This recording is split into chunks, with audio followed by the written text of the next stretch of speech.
everybody. Ben and Woods, 97.3, The Fan. It's not a victory Friday because, why would the higher power let us actually have a pretty decent week win-loss-wise? Got to come in here on a Friday and slog through what was, I guess, one of the better losses of the year, as stupid as that is to say at this point in the season. That's where we are. But we got a lot of fun stuff planned for you today. We're going to have some fun. We always do on a Friday. Friday's pretty loose around here. Doesn't hurt. Paulie just reminded me our beloved friends from home state are bringing us breakfast tacos. I'm sorry to rub it all in your face, everyone, but I need it. We all need it. So you should get some. They're just the best. They're just the best, and they're just so kind to us, and they're trying to fatten us up, I think, is the deal. Maybe eat us at Thanksgiving. Just get us fat and plump, and then kill us and eat us at Thanksgiving. Woodsy, that's Paul Reindl. He's our EP, executive producer. Morning, Paulie. Good morning. I'm struggling this morning. Poor K. Well, it doesn't really matter to most people. TweetDeck, my beloved TweetDeck's gone. Has finally kicked the bucket. Dang, dude. So it like went into effect. So let me introduce Ben, and then you can give me the whole Benjamin. Gettysburg No, Address. go TweetDeck first. I'm not that important. You're way more important than TweetDeck. I don't know, actually. Like, if I had to choose for our show. TweetDeck's pretty useful. Gun to your head. It's TweetDeck and Woods this morning. Fine by me. Ben Higgins, your friendly neighborhood sports anchor, is here as well. Benjamin, Paul, you wanted to give us the rundown on TweetDeck. And if you don't know what TweetDeck is, explain it for everyone. So TweetDeck is a platform that has been used for, over 10 years, where you can arrange different columns and follow different users or your own channel and all that on Twitter. Schedule tweets, which is big for us. It's an organizational It is a tool. great planning tool for Twitter. And it's gone. It's gone. Was it like set? You pay like $6 now? You have to pay, it's like $84 a month for X Pro. $84 a month? Not a month, a year. A year. Okay. A year. So the other night, just in full disclosure, Ben sent his, the anti-Viagra tweet. We win the big game. Fernando steals the whole thing. You send your anti-Viagra tweet, the bucket of cold water. I prepared everyone for what happened last night. That's what I was doing. I was trying to soften the blow for what I saw coming in the next couple of days. Oh, you softened it all right with that tweet. And I had my original quote tweet was going to be the balloon with the air coming out of it. And that's it. I wasn't going to say anything. So I did it. I tweeted it or X'd it. 40 minutes later, it's still sitting there waiting to download. I don't know what the hell's going on with this thing. I mean, I have an idea of what's going on with this thing. I'm pretty confident I know what's going on. And people will come after me. Listen, I don't care who runs it. I don't care who runs it. I just want it to be good and effective. I couldn't care less. So I've always wondered why people, in particular with like that social media site and a couple of others, I certainly support everybody's activism and what they believe in, but there's no way to get along in life by just choosing the businesses that you like the owners of. Like, when my car is out of gas, I have to go to, like Shell.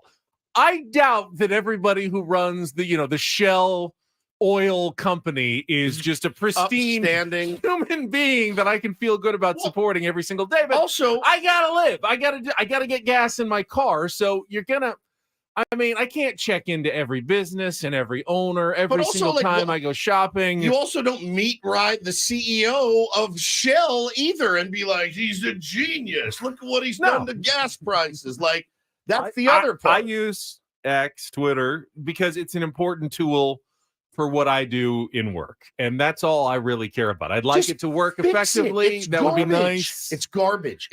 Again, I tweet out a simple GIF. I didn't even write anything. There was no copy. The GIF with a balloon with the air running it.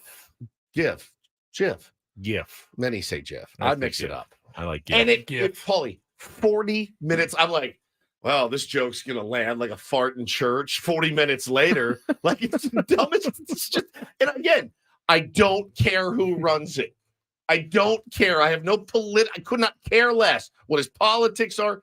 If you have a site like this, just make sure it runs. That's all I'm asking. It is such a turd right now. A massive, massive steaming turd. The best part of TweetDeck was I was able to access like Ben & Wood's account, the 97.3 account, all in the same place. Like is one click for reposting to the 97.3's feed. Now I gotta log out, log back in, log out to this one, log into this one. It's just well, anyway. Sorry that it's gone, Paulie. Speaking of home state tacos and the gig economy, as it were, if you did want to order Homestead, I believe they open at 8 a.m., and you wanted to order them via Uber Eats, there's a possibility my son might deliver your food because he had his first day yesterday as an Uber Eats driver.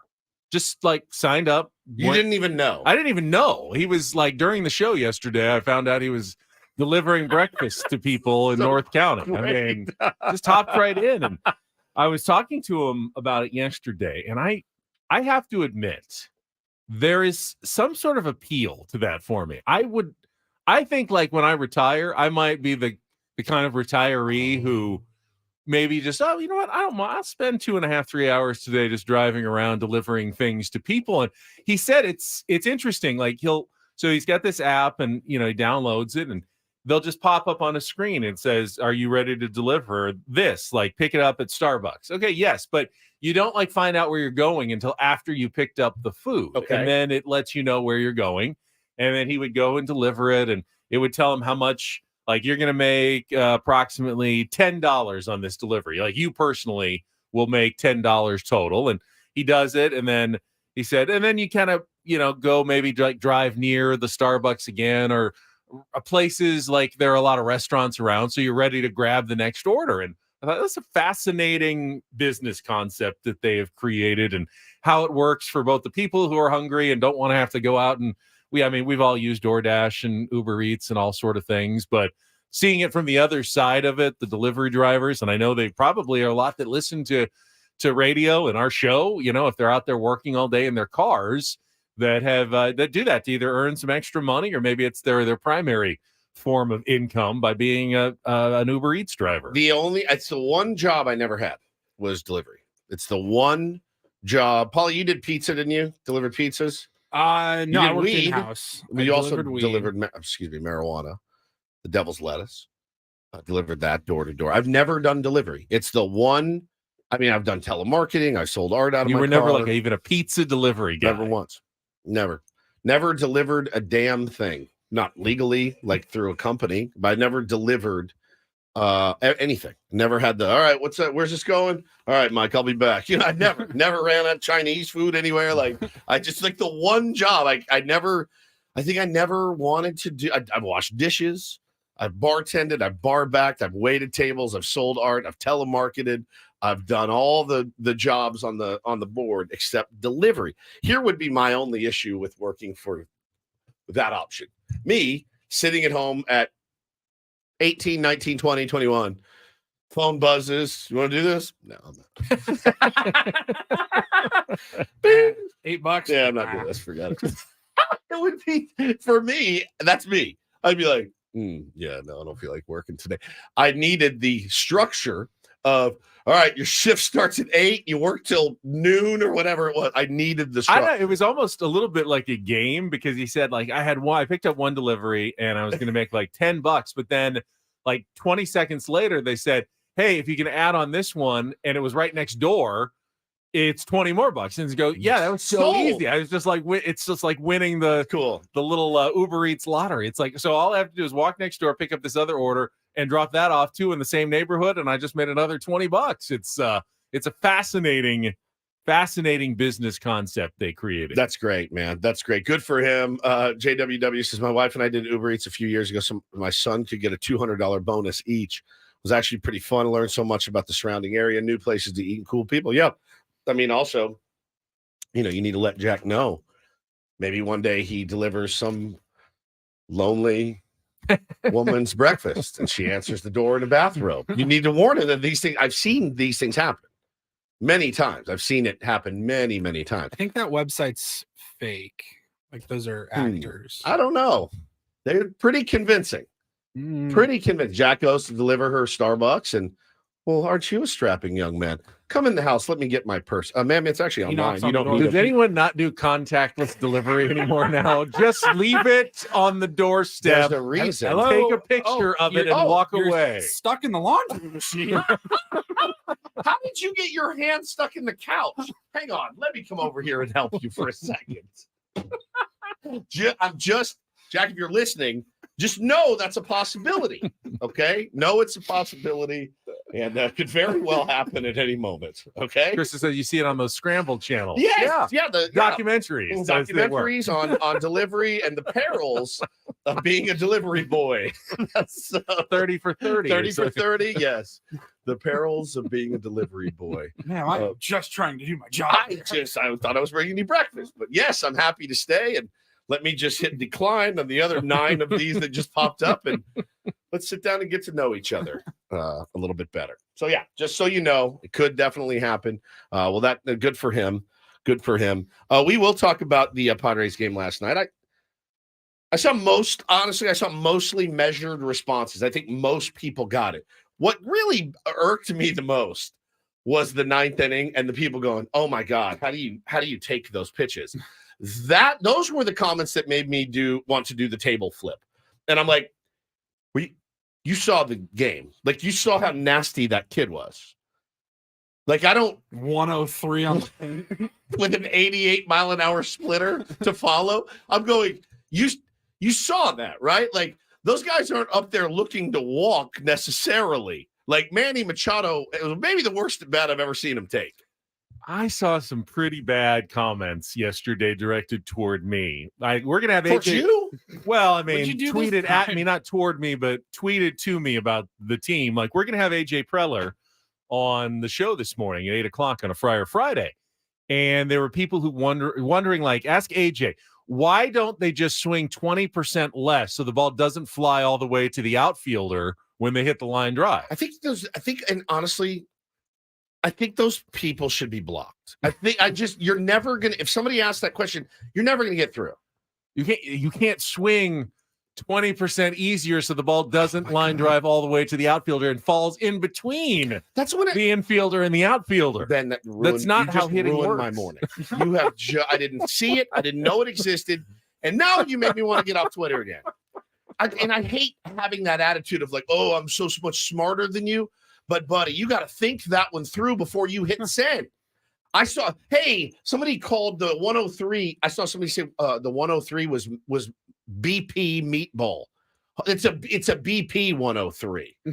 And I'm like, buddy, there is no such thing in the effing world as a BP 103. Then I sound like the arrogant jerk. Yeah, but that splitter was hanging. I'm like, oh my God, it was right after 103 mile an hour fastball. We'll talk about it, but I definitely woke up this morning going, it's going to be hard not to sound like an apologist for the team this morning. Of course they didn't play poorly last night. Bro, they played their asses off last night. They did everything right. Everything except for score 2 more runs. Yeah. If Zach Gallen was, Mike Smith, who we'd never heard of, and he's 2-8 with a 6 ERA, and he only got 3 hits against him. Yeah, that sucks. Zach Gallen hasn't had a game, maybe in his career, where his neck has snapped back so often on hard hit balls. I mean, they just kept going straight at people. And there's nothing you can do about that. I thought about it driving in. I'm like, last night sucked only in the sense of, how do you talk about that game? Like, pretty easy. I thought it was pretty easy. Right. Hey, you guys did everything right. Literally everything. You played. All right, we'll get into this. We'll get into it. You did it. We're good. We'll see you tomorrow. We'll be back on Monday. We just wrapped that one up. Yeah. Paulie, we'll talk to you Monday morning at 6 a.m. Coach and Brandon are coming up next. Bring me my paper bag, please. That tweet that somebody sent Ben makes me want to hyperventilate. Okay, let me just play that through again. You're having the president of baseball operations and the general manager on your radio show today. Ask him why the players, the San Diego Padres, don't, quote, just swing 20% less. So the ball doesn't fly all the way to the outfield. It goes between the infielders and the outfielders. You see this? When they hit You see it? Yeah. Can you see it? Yeah. You're twitching. I know. Yeah. I don't know. What does I don't know how develop a much longer. tick? I don't know how much longer I can do this. I'm going to be honest with you. I know I just signed a new deal, but I just don't know how much longer I can do this. We will. I'm fuming. Whoever you are, I hope you don't follow me. I hope I never see that. That's the worst thing I've ever heard on. That's the worst thing I've ever seen on that app. We will wrap up a week of Daily Ditty themes, bands that you thought you weren't going to like, and it turned out you do like them. We'll get to that coming up next, and an interesting rumor that the Padres may be pursuing. We could ask AJ about it later as well. That's the one I want to ask. That's Mr. an Preller interesting about. one. We'll tell you what it was that came out last night. That is next with Ben and Woods. Glad to have you with us on a Friday morning. Let's check traffic with Kelly Danick right now on 97.3 The Fan.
Why would I make fun of you for this? You said I would make fun of you. I didn't think you'd be a big fan of solo Sting. Well, I mean, it's the singer from the Police. Okay, doing a so solo the record, reason you knew you would like it. The reason, no. So the reason I picked this is, and I don't know if anyone else is like this or it's just me, but I hate it when a band I love, like the singer leaves and then goes solo, and it's never as good. Is now a bad time to tell you about my new podcast that I'm doing. Exactly. I never like it when the band breaks up and then the singer goes solo, and it's like, it's always disappointing to me. And when the Police, one of my favorite bands, like broke up and Sting went off on his solo career, I was ready to hate Sting by himself. This is not the same. I'm just the kind of guy, I like what I like, and I don't like it to change. Yeah, that's true. You know me, I don't like listening to live versions of songs because I like it exactly like it's supposed to sound on the radio. And when the solo artist goes off and does something a little different, like, hey, I want to explore my, some different interests of music, it's like, no. And I understand that's very unfair of me that they should be allowed to, explore the creative space as artists, but I don't want you to do that. I want you to do what you're good at. I want you to keep pushing out the songs that I like. He's good at singing and songwriting. I know. So I know. He's doing the same thing. But in the beginning, I was very mad, and I didn't like Sting as a solo artist. And I eventually came to realize, no, I like him no matter what. The only problem, I have one problem with that song. It's Fields of Joy. Fields of Gold. Gold, sorry. The only problem I have with that song is that it uses the word barley in it. That's the only thing that bothers me. I don't like that word. I've never liked that word. And it's a weird word to put in. Like, it's not a rock and roll song, but it's a weird word. We live in the craft beer capital of America. I understand. Barley is a big thing here. The word, though, the barley itself is fine. It's the word barley. I like broth. I just don't like saying the word broth. I also have weird things in my head, too. When I heard him, the first time I heard that song, I thought it was Along the Fields and Valleys. Oh. But I thought he's English. He says it weird. And then I read the lyrics. I'm like, barley? Why would you put barley in a song? Probably because it rhymes with something correctly. Yeah. But Sting is fantastic. The most disappointed I've ever been, I've told you, was when I spent, I don't know, $500 on a Police reunion show. And it was like the worst concert I've ever been to. And I wanted to die. Sad. Well, the interesting thing, I went to see that show and I walked out of the American Airlines Center in Dallas, and a massive storm had hit the Dallas-Fort Worth area. My car was under 2 feet of water. This is many, many, many, many years ago. And by the time I walked to my car, I was 100% covered, soaked. My wallet was wet. Like, everything in my body was wet. And I was reading the news and watching the news and reading all the stuff about Hurricane Hillary that will be apparently ripping through here at some point. Down on us. Yeah, barleying down on us. Look for it on Sunday, they said. Late Saturday, Sunday, into Monday. So just everyone, know it's coming, I guess. And we'll probably talk about that some more this morning. This segment of Ben and Woods is brought to you by the Golf Mart. So Dennis Lynn of The Athletic had an interesting little tidbit in his latest piece. Padres, of course, have risen up by the middle of the season. They're top 10 now in minor league system rankings and have 4 or even 5 players ranked in the top 100 in the minor leagues. If you include, I think Samuel Zavala checked in at right around 100 on at least one of the lists. But Dennis Lynn said that the Padres are considering a late season call-up of Jackson Merrill, who is one of their top prospects, top 10 prospect in all of baseball, and has been really hitting the ball well in Double-A San Antonio right now. And you can't make any trades at this point. The trades they did make at the deadline have been pretty disappointing. I know Garrett Cooper's starting to swing the bat a little bit better the last couple of days, and Rich Hill didn't pitch terribly yesterday. He actually pitched pretty well, let's be honest, but didn't work out. Yep. So what can you do? Not much other than, maybe look in your own system. Now, is this a desperation move? Is this a smart decision to start his service time clock right now when, the odds are that, coming back this season, probably Jackson Merrill can't save things at this point with how does it start his service time officially? Because when you bring him up. I know you bring him up, but like, let's say you bring him up for the last 2 weeks of the year or whatever. Then let's say he breaks camp. He has a really good spring training and breaks camp. Next year would be his rookie year. It would still be his rookie year, but he'd more than likely get closer to being one of those super twos where in his instead of his fourth season to hit arbitration, you'd hit it in your third season instead. Just by getting called up. By getting called up early, because you'd have that that extra time on everyone. Now, that's not a reason to not call someone up. If you think they're ready and you think they can help, then you do that. That's what the minor league system is for. Postseason, you do whatever it takes, and you worry about his year 4 in 4 years. Was this ever part of the plan, or did Jackson Merrill's performance change the plan? Or if it's Jackson Merrill's performance that changes the plan, great. That's what you should be doing as an organization. If it's your own failures at the major league level that is causing you to change the plan for your minor leaguers, that worries me a little bit. When you rush someone to the big leagues because you're desperate, then I'm sure a Jackson Merrill call-up was not in the plans. You know what else wasn't in the plans? Not winning more than 3 games in a row all year. No doubt. But things change. I guess. Huh. I don't know. I don't hate it. Why not? I don't love it. I don't hate Where's it. he going to play? Outfield. At the big league level. He's played like a handful of games in the outfield in spring. In who's sitting down? Grisham? If he starts in the outfield, and where's he playing? Tatis right? Moves to center and Merrill plays in right.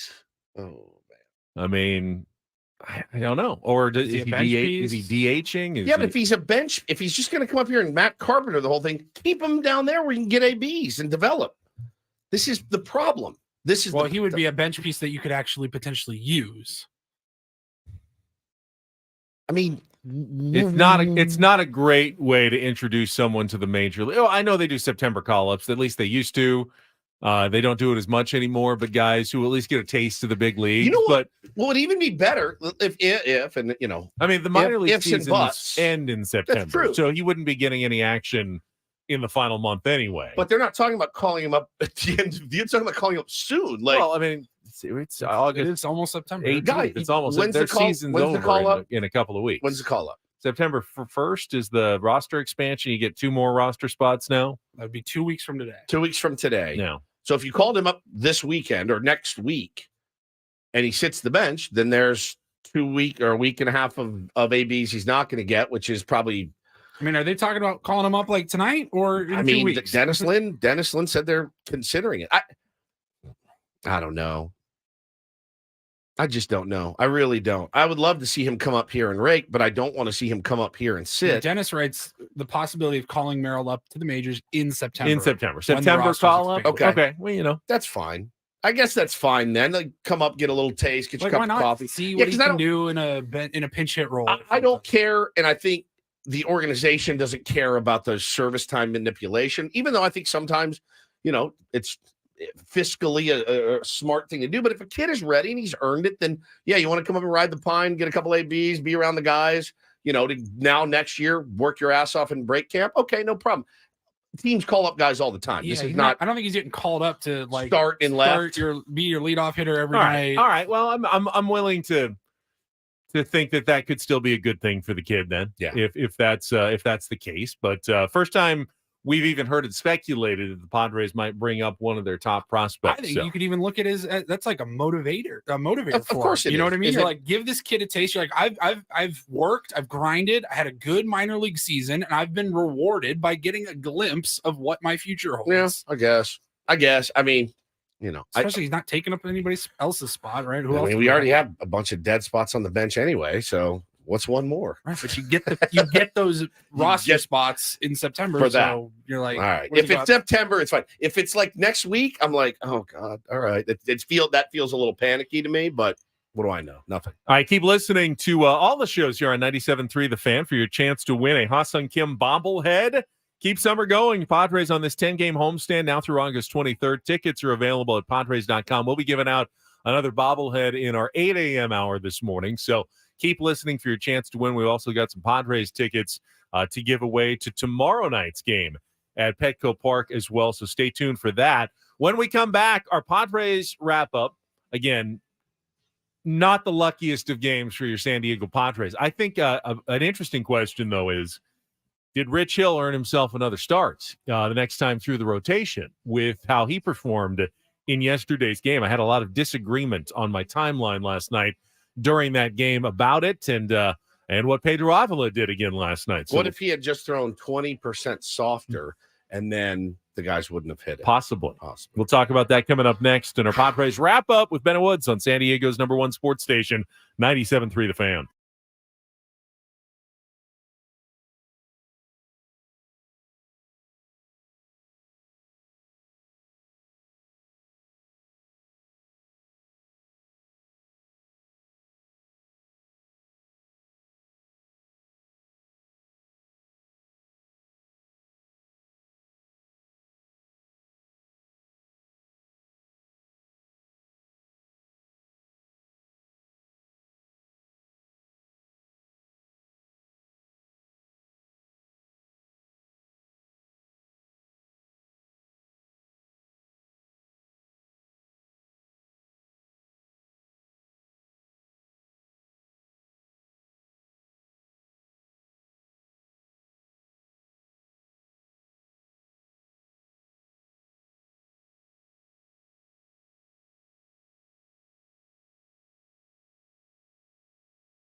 Keep looking at these storm tracks, and it's heading this direction. It's not a certainty yet, but San Diego has not had a hurricane hit our county since I think it's the 1850s. Oh, God, I remember that. Yeah. And there hasn't been even a tropical storm, which is basically just below hurricane level winds, but a really bad hurricane-like storm. Hacksaw stayed on the air the whole time. Yeah. It's been 84 years since the last tropical storm actually reached San Diego. But right now, the latest National Weather Service predictions, the models, say that it should arrive sometime Sunday as at least a tropical storm, if not a Category 1 hurricane. Hillary is on her way to San Diego up the Baja coast and is coming here. I don't even really know what you do to prepare for a hurricane. Can I tell you? I mean, do we have to board up windows or?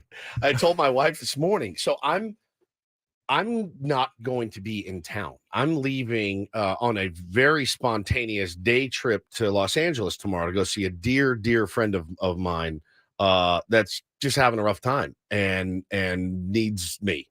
And so I was going over the schedule with Hannah yesterday, and she goes, "Why don't you just go Saturday? All my stuff got canceled." I go, "All right." So I call him. He's like, "Yeah, dude, I would love it." So going up.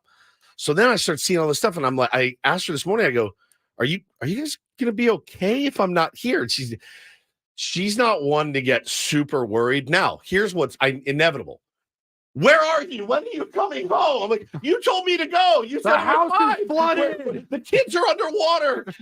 I know it's coming. So now I'm not going to be able to have a good time. The anxiety. So I did tell her, I said, well, when I get home today, I'm going to go through the whole yard.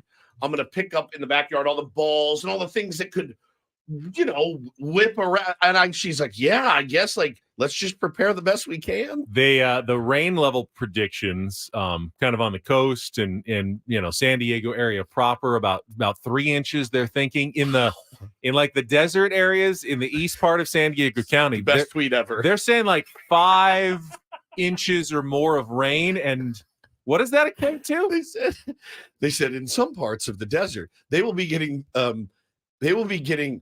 2 to 3 years worth of rain in 3 hours. So it's, oh my God, what a deluge. We are actually, we've made some plans later this morning. My colleague from ABC 10 News, Vanessa Paz, our meteorologist in the morning, going to check in with an update on what it means, what we need to do, don't do, be careful about, since this is such an unusual weather event heading our way, and how it's possibly going to impact the Padres homestand. Yeah, it would have to. Really looking like Sunday's game is going to be rained out, based on all the forecasts and models right now, which is kind of interesting because it's the last game of the season between the Padres and the Diamondbacks. There's no simple makeup date. They only share 2 off days the rest of the season, the last 2 Thursdays, and neither of them. The Padres are at home in between 2 home series in one of them, but the Diamondbacks are supposed to be headed to New York to face the Yankees. Couldn't get any further away from Arizona. So they would have to play their last game of their series in Arizona. Come here for one. Hop on a plane to San Diego, play 1 game, and then go back to New York. Back to New York. I guess it's a 45-minute flight. Right. Yeah. They also have the last Thursday of the season, but they're both in Chicago that week to face the White Sox. The Diamondbacks on Wednesday, the Padres on Friday. Now, they could both fly back to San Diego to play, and then the Padres go back to Chicago. Or, if this was simply about logistics, I'd say just play the game in Chicago when you're both there. Use the White Sox field. They don't have a game that day on Thursday. The Padres, Diamondbacks at New Comiskey Park, whatever the hell they call that dump. And people in Chicago be like, what? Have they done that before? Has that ever happened? I'm sure it has. There has happened, especially during the pandemic. Yeah, of course. But I can see from a Padres perspective, you get 81 home dates. You already gave 2 of them up to play in Mexico City. You're selling out almost every game. That's 40,000 plus fans who spend a lot of money on tickets and concessions. They must take in, at least revenue-wise, it's got to be $4 to $5 million per home game, and you don't want to give up one of those if you don't have to. That's not money you're going to make up later if you can't make up that game. So I presume the Padres will want the game played in San Diego if at all possible. The other thing that's been discussed, at least, is they could do a doubleheader tomorrow and just preemptive, cancellation of Sunday's game, but that also comes with its own logistical concerns. Like, tell all your employees, oh, by the way, we've added another game tomorrow at noon in a day-night doubleheader. It's not that easy to change everyone's schedule around and, TV schedules and everything. So there's no perfect answer if Sunday's game gets rained out. That's also something that they don't probably do very often, right? The preemptive doubleheader. No, I don't think so. We always usually wait to see. The weather. If I'm a player, I'm like, you go in and you figure out any way to get that done. So we'll rip 2 tomorrow. Yeah. It's gonna be a long day, but you get Sunday off. I mean, you do that in your sleep if you're a player. You don't even have to show up and wait around for the game to be banged on rain. We know we're not playing on Sunday. So it's always that thing where you think and especially with weather, you're like, and then it totally missed us, and the sun's shining a little bit. And it could. I mean, if the storm track turns to the east, there's a chance that we don't get a ton of rain, and you do play that game. They're not with hurricanes, you're never quite sure until you really get it tracked in the last 48 hours or so. So we're getting close to that, but they say it could still go a different direction at this point. That's why we've invited Vanessa to come on and share what she knows the latest a little bit later this morning. This hour on 97.3 The Fan is brought to you by the Farmer's Dog, fresh human-grade dog food delivered right to your door. It's time to quit the kibble and kick the cans. The Farmer's Dog makes dog food that's actually food. It's made from real meat and veggies and delivered right to your door. Get 50% off your first box of smarter, healthier pet food at thefarmersdog.com/dog days. They're fantastic. We just switched to them a couple months ago. Why? Farmer's Dog. Simply the greatest. I've had what seems like dog-grade human food sometimes. Yeah, but I've had that too. This is human-grade dog food. It's the other way around. Place that Paulie and I ate in Arizona. That gray meat. You ever had gray authentic suburban Phoenix barbecue? You ever had gray brisket? Because you really expected that suburban Phoenix barbecue to be among the best. Desert. Like, you don't have smokers out here. You can't smoke a piece of meat. Like, that's the perfect place for a barbecue. It should be, right? I would what makes it that much different right. from Texas? It's not like it's sushi where you're like, well, they're nowhere near an ocean. Right. So the fish is You're in Arizona. You should have near all those cattle ranches. I'm sure there's cattle in Arizona. Why is Arizona so much different than Kansas City? Right. The desert. So what do they do well in Arizona? Nothing. Zach Gallen pitched pretty well against us. Well, we'll find out. We got our Padres wrap up. We'll get to the highlights of last night's 3-1 loss to the Diamondbacks right after this check of traffic on 97.3 The Fan. From the Premier Kia of Carlsbad Traffic Center, part of the Premier Auto family. Here's Kelly Tanner. Traffic is sponsored by Valvoline Instant Drive-Thru Oil Change, your 15-minute instant drive-thru oil change. Got a 2-car collision on westbound King Freeway just before the 15. Fortunately, does not appear to be blocking any lanes. Stop by any of the 30 San Diego Valvoline Instant Drive-Thru Oil Change centers. You don't have to get out of your car. It usually only takes 15 minutes or less. Visit SoCalOilChange.com for discounts and locations nearest you. Valvoline Oil Change centers are open 7 days a week. I'm Kelly Danek with Ben and Woods, San Diego's #1 sports station, 97.3 The Fan. It's a shame if they lose. You can visit Pity City, but you can't live there. Oh, it's been a great day today. Can't wait for more. Hey guys, it's Woodsy live from the Crapper again. Did you miss any of the Padres game yesterday? Cancel the parade. That's why you play the games. Oh, God, here we go. It's the Padres wrap-up with Ben and Woods. Slam Diego? More like fail Diego. Presented by Hamul Casino. With thrilling slots and tables and all the best rewards, Hamul Casino has all the fun you're looking for. Hamul Casino, fun above all else. On 97.3 The Fan. I just felt the way that the roster is built, they would have to outscore their opponents to win. Bam swings at the first pitch, hits it in the air to very deep left center field. This one a no-doubter out to the second bullpen. The Diamondback bullpen, the one further away from the fence. A 2-run homer for Tommy Pham. And Arizona leads 2-0. Right-hand hitting catcher swings at the first pitch, sends one in the air deep down the right field line. At the porch, this one gonna go. We were just talking about it. Only place in the yard that's a home run. Dropped it into the first row of the Petco porch down the right field line. An opposite field home run for Moreno, only his 4th of the year. And now 3-0 Arizona. So 1-1 pitch. Trent swings, lines it to right field. Charging in Carroll, has to play it on a hop. Cronenworth rounding third on his way. He'll score. And the Padres are on the board. An RBI single for Trent Grisham. 3-1 Arizona in the fifth. The pitch. Cronenworth takes on the outside corner. Strike 3 call. Justin Martinez comes up from AAA Reno. Collects his first major league save. It did not come easily, but he gets the job done. And the Diamondbacks have now won 3 straight games as they beat the Padres 3-1 in game 1 of this 4-game series. I thought our approach is as good as we've had off him. So I had, 7 lineouts on my card, couple balls to the track, some hard hit balls on the ground too. So it's not for lack of approach. Pretty frustrating. I mean, I never say unlucky, but we were a little unlucky tonight with as many hard hit balls we had. Yeah, minus the a little. Yeah, unlucky. they were. So a hard hit ball, at least StatCast defines it as an exit velocity of at least 95 miles per hour.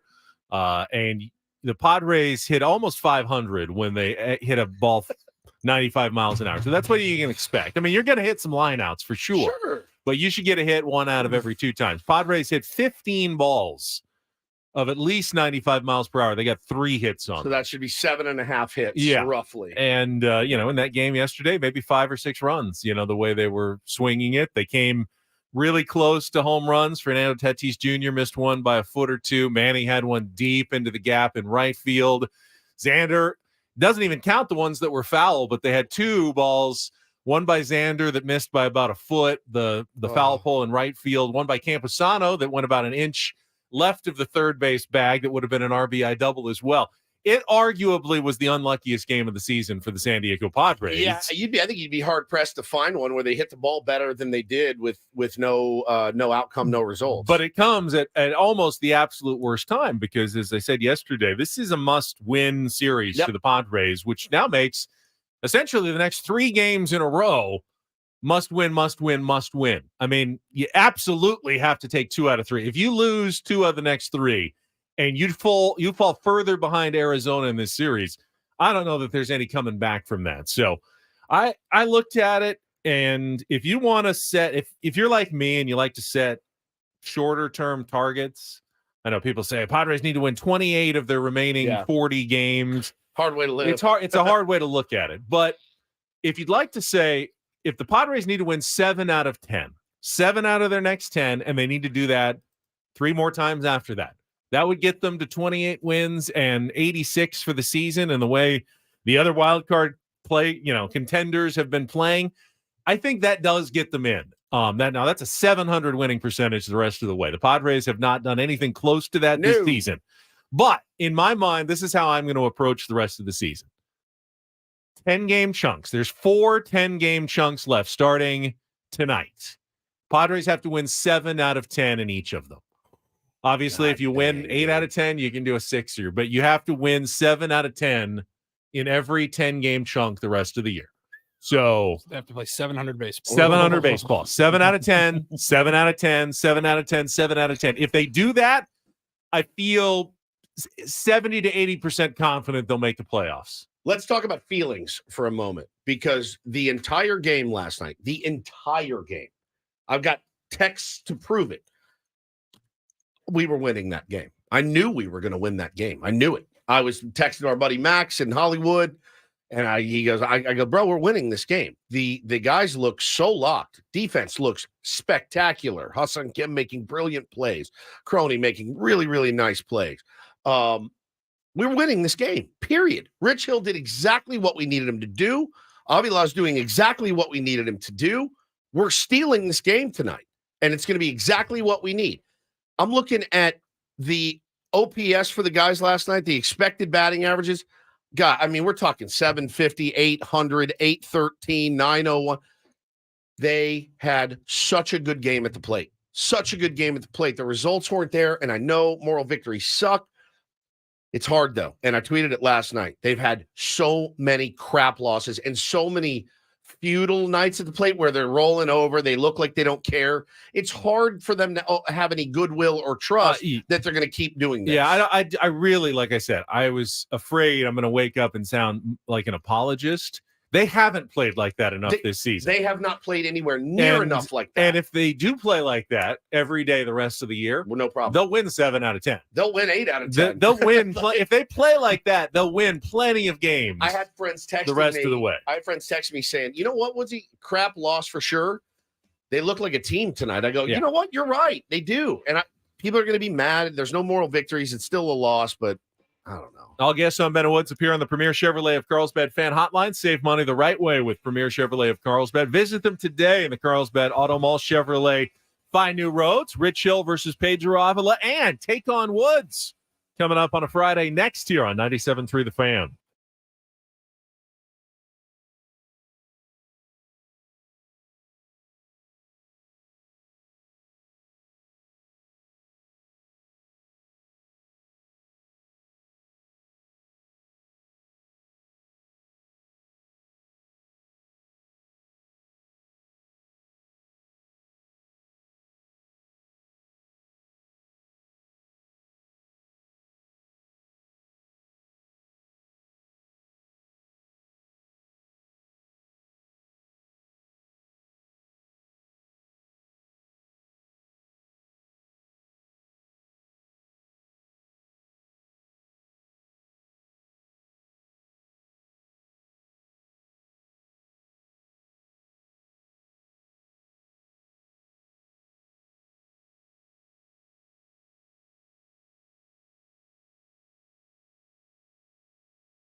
Hour number 2, Ben and Woods on a Friday morning, a Friar Friday. We're an hour away from the president of baseball operations and general manager, San Diego Padres, AJ Preller, joining us.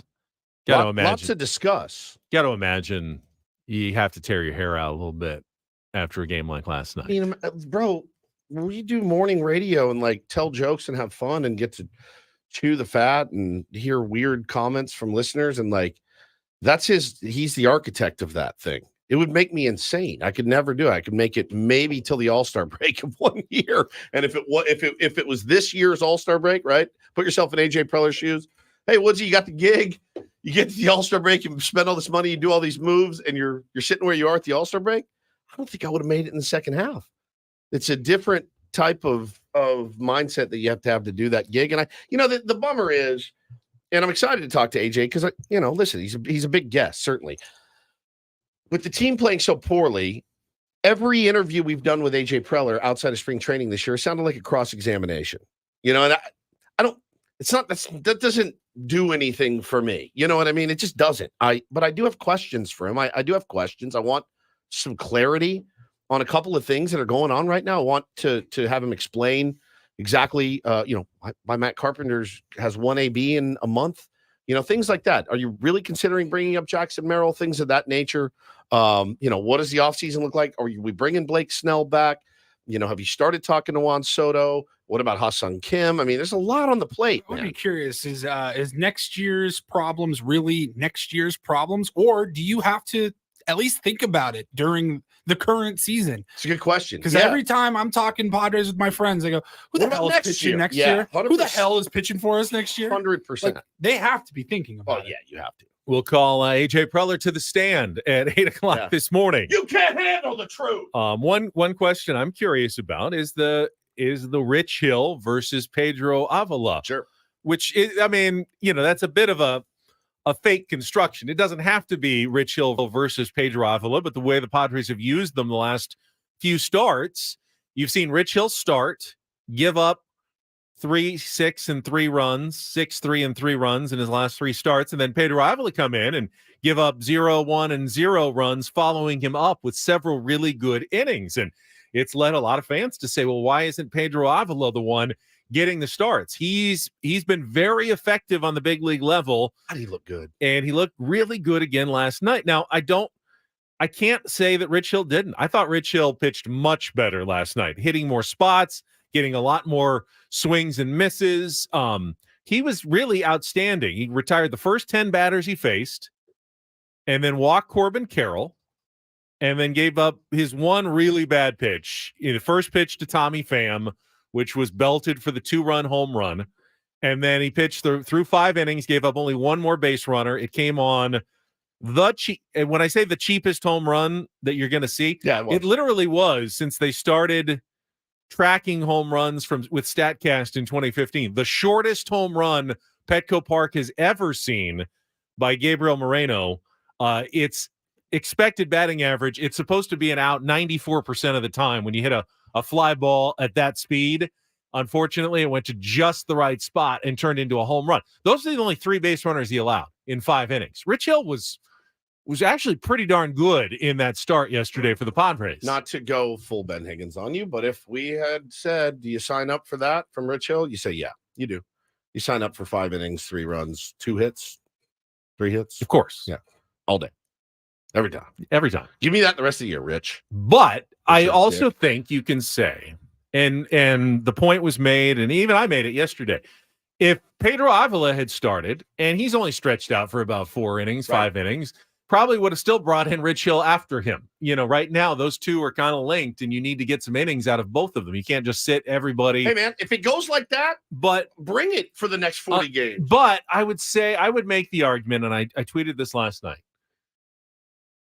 Is it time to give Pedro Avila the chance to at least see how far he can go? And if he's going to keep going and giving 0-1 run, maybe he can get to the 5th or 6th and shorten the distance to maybe a hater, late in the game where, if you go Rich Hill for 5 innings, and even if he does give up 2 or 3, then you go to Avila, but you're behind. The Padres have not done well from behind, catching up. And so far, every time Rich Hill has pitched, the Padres have had to play catch up, and they have failed to do so in all of those games. Is it, without saying that, Rich Hill, he doesn't deserve a spot on this team? I'm not saying that. I'm just saying maybe Pedro Avila does deserve a chance to start. And how do you decide that and when? is something. I mean, the next time they'll need them is Tuesday, right? Against the Miami Marlins. That's when that turn in the rotation comes up again. My expectation is that they will once again start Rich Hill.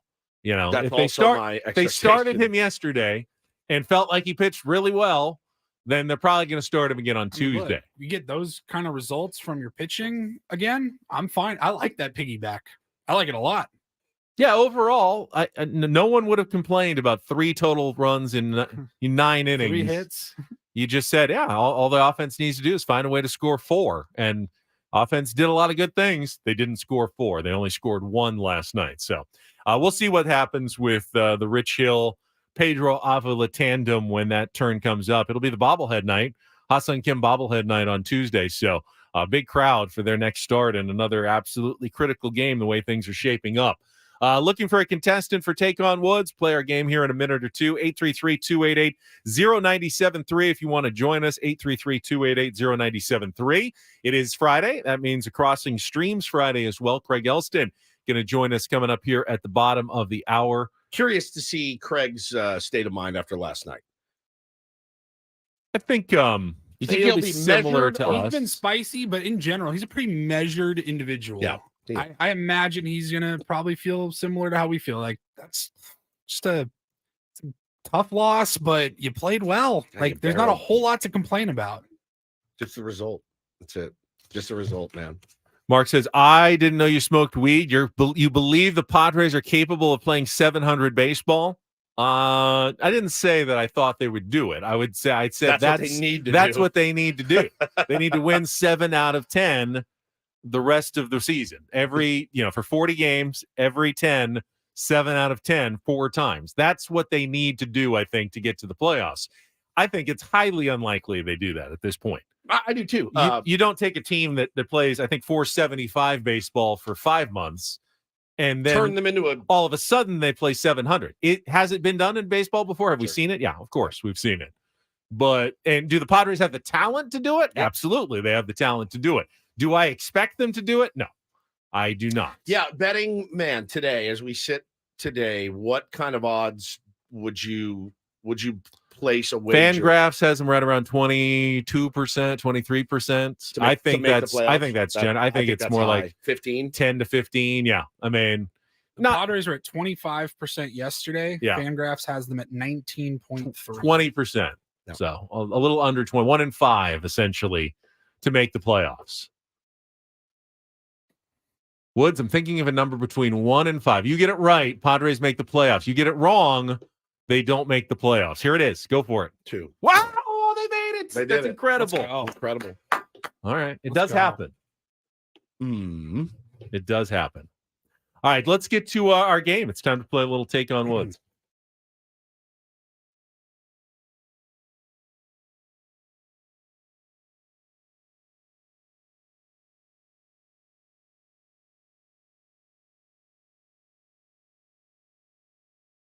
All right, Joe is on the line, and Joe is playing for a chance to qualify for our August getaway to Las Vegas. 2 nights at the Westgate, Las Vegas Resort and Casino. 2 tickets to Cool and the Gang, backed by popular demand after multiple sold-out shows. You can catch them at the International Theater. Get tickets now at Ticketmaster.com. The Westgate, Las Vegas Resort and Casino, featuring $70 million in room renovations, home of legendary Vegas fun. Good morning, Joe. Good morning, guys. You've played this game before, so we'll get to it. Your category selections today are... Call them up here. All right. Well, wonders never cease. The word wonder, the key to all those answers. What goes up must come down. 5 song titles that either end with the word up or the word down. And a mystery category we've thrown into the mix today. So, Joe, what would you like to play? Well, wonders never cease. What goes up must come down, or the mystery category? What goes up must come down. All right. So 5 questions in 60 seconds. You go first. Woods, who's left the studio, will go second. If you beat or tie him, we'll put you into the drawing for the Las Vegas trip. Again, today's category, what goes up must come down, featuring 5 song titles that end with the word up or the word down. Start with our 2-second song, so you need to give me both the title and the artist of whatever Paulie plays to score that point. Ready to go, Joe? Let's do it. All right, let's do it. 60 seconds on the clock in the category What Goes Up Must Come Down. Your time begins when Paul plays the music. Good luck, Joe. Let's take on Woods. I won't back down, Tom Petty. Correct. Now tell me which 1988 hit was a star maker for Paula Abdul. Straight up. Correct. In 1979, ELO imported which hit, including the line, I'll tell you once more before I get off the floor. Don't Bring Me Down. Correct. A signature synthesizer open made which 1981 song with a 3-word title by the Cars, one of their biggest hits. Pass. Anywhere you go, the Gin Blossoms will do what in a 1996 hit? Pass. A signature synthesizer open made which 1981 song with a 3-word title by the Cars, one of their biggest hits? Pick it up. Correct. Anywhere you go, the Gin Blossoms will do what in a 1996 hit? Man. Follow You Down. Yes, they will follow Whoa. you down. Very good, Joe. Very efficient. Attaboy. Used his 60 seconds well, used his passes well, and he will qualify for the trip to Vegas. You hang on the line, Joe. You got all 5 right, so we know you're going. Now, all we know is whether it's a win or a tie as we bring Woods back in. And he doesn't even get the category, and it's a tough one to figure out. So, welcome back to Woods. Joe's score is locked in. Reset our 2-second song, 60 seconds back on the clock. Your time begins when Paul plays the music. Good luck, Woods. Let's take on Joe. I won't back down, Tom Petty. Correct. Now tell me which 1988 hit was a star maker for Paula Abdul. Straight up? Correct. In 1979, ELO imported which hit, including the line, I'll tell you once more before I get off the floor. Don't Bring Me Down. Correct. A signature synthesizer open made which 1981 song with a 3-word title by the Cars, one of their biggest hits. I love the Cars. Is it up, down? Shake It Up. Correct. Anywhere you go, the Gin Blossoms will do what? Follow You Down. Yeah! Oh, And you needed it because Joe got all 5 right as well. So that is a perfect Friday. I noticed. Did he rip through them? Because I felt like I He was did out. well. Yeah. He did well. He No, passed he the last couple and came back, but he used his entire 60 he seconds. did use them. He got just under the wire, but did get all 5. Joe, hang on the line. Paulie will Nice get your work, Joe. information. We've got a perfect tie, though. I love when we get those. Oh, me too. And the category, you kind of figured it out. What goes up Must come down. must come down. All songs ended with the word down or up. We Love it. alternated down, up, down, Some bangers in that. on in those there, titles. Too. Yeah, So real good bangers. way to finish the week there on Take on Woods. Yeah, I love was it a lot when of fun. I never have to say no. We don't hear a buzz at all It's great. on Take It's on fun. Woods. All right, so Don't Do This is coming up next. Ooh, you got a good one, Benny. All right, so you probably shouldn't be posting on social media if you're an athlete during the game to begin with. I'm glad you brought this That's up, just man. let's just start there, and we'll expand on the story when we come back. I do have a theory. I have a theory as to what happened. I do too. But we'll discuss it coming up next on Don't Do This with Ben and Woods after a check of traffic here on 97.3 The Fan.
Don't forget, you can listen to Sammy Levitt's podcast, Inside San Diego Baseball. He's covering everything going on with the Padres at all times. Find it at 973thefansd.com, the Odyssey app, or wherever you get your podcasts.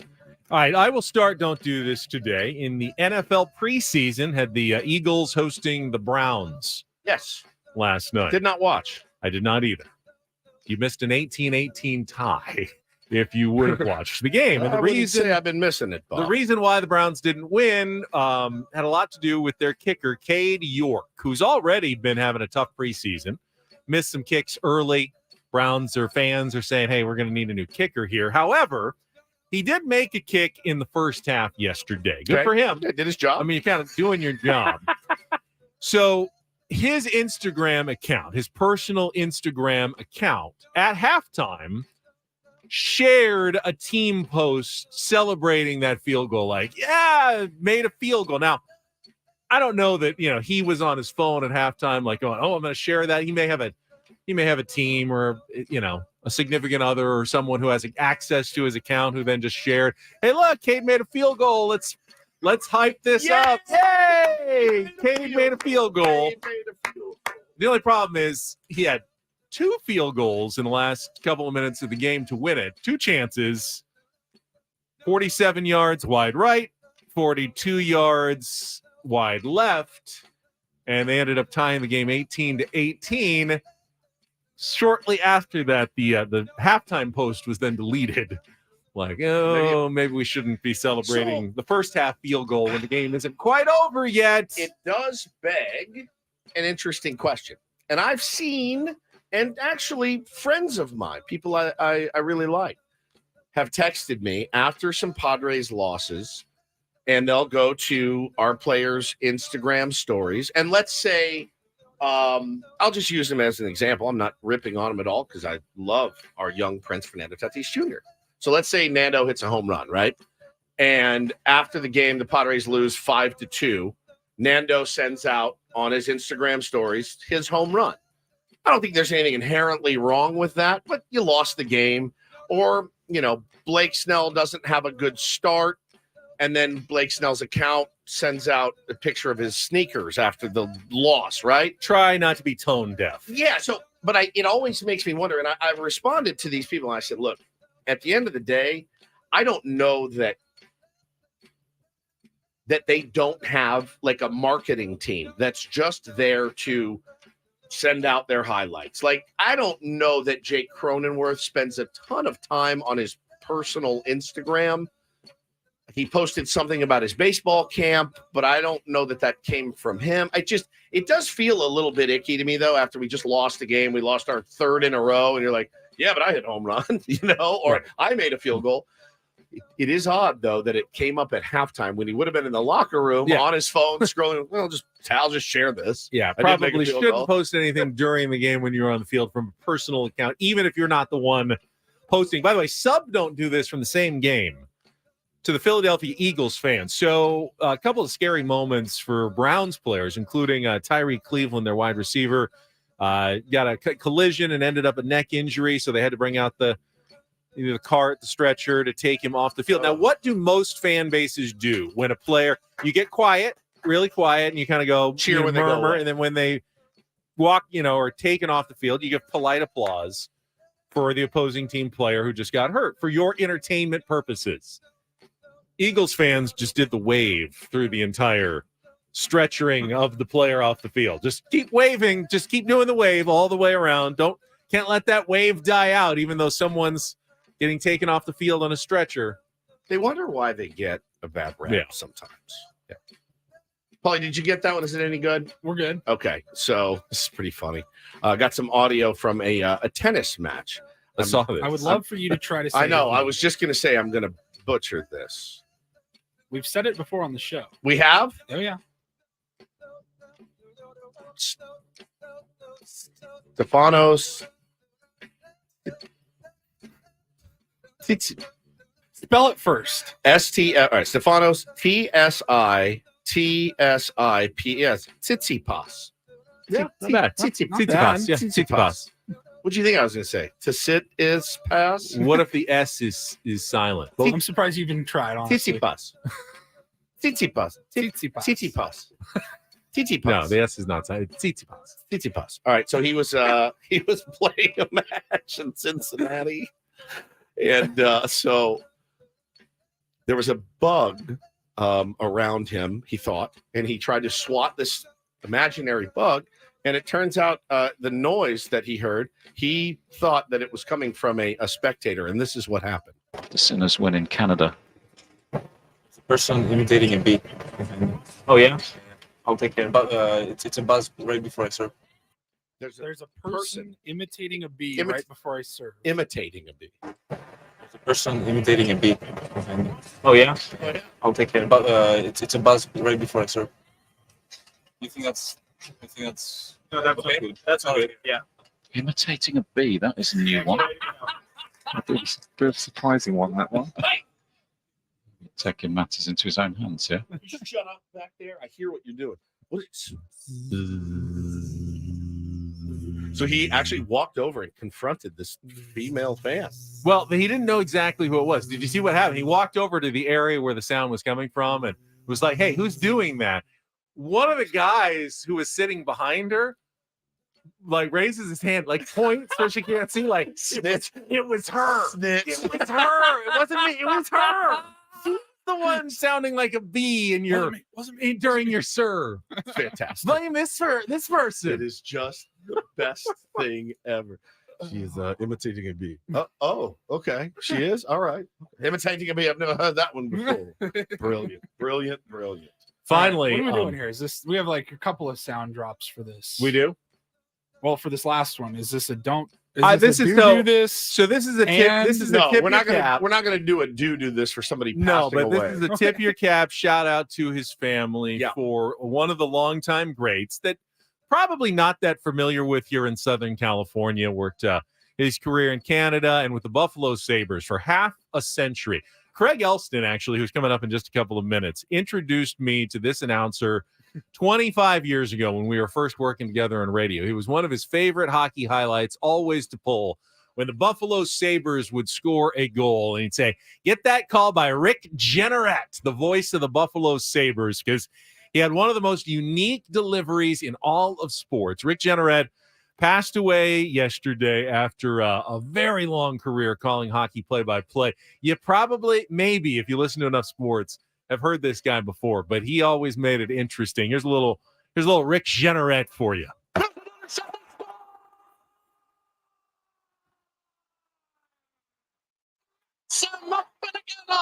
Top shelf where mama hides the cookies. You know, you know what I like, though? It goes to show that Top shelf where mama hides the cookies. you don't have to have a perfect radio voice to be a great radio announcer. I mean, he sounds like a cartoon character, but what a great delivery. He had, funny lines like top shelf where mama hides the cookies. He had one of his signature lines, and it was one of the most successful and long-standing Canadian and American hockey announcers of all time. Shout him out. Shout out to his family. Shout out to his family. Thank you, sir. So, What was his name? Rick Jenneret. I was going to say Tsitsipas. That was the other guy. Rick Jenneret. And that is Don't Do This, and a shout out to his family on a Friday. That was Don't Do This with Ben and Woods on 97.3 The Fan. All right, Craig Elsten is going to join us, and kind of my request last week, he's followed up on season 2 of Winning Time, the LA Lakers show on Max that is streaming now, season number 2 underway. Give us his thoughts on the first couple of episodes, but I saw, Jeff Pearlman, who wrote the book that it's based on. We had him on when the show came out last year.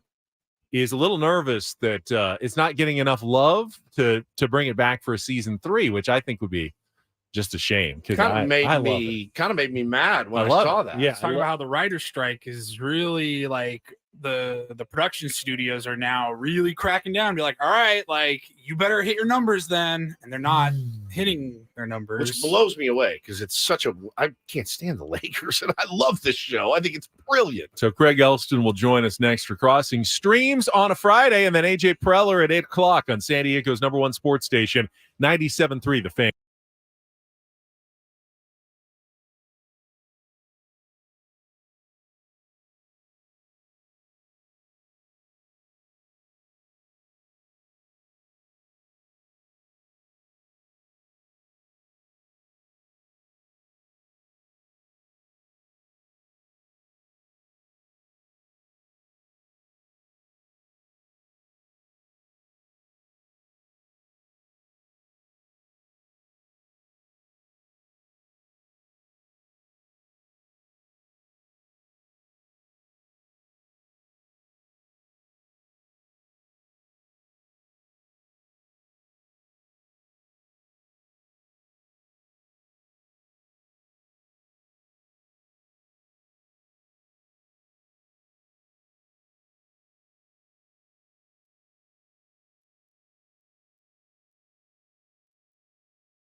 This hour on 97.3 The Fan is once again brought to you by the Farmer's Dog. Fresh, human-grade dog food delivered right to your door.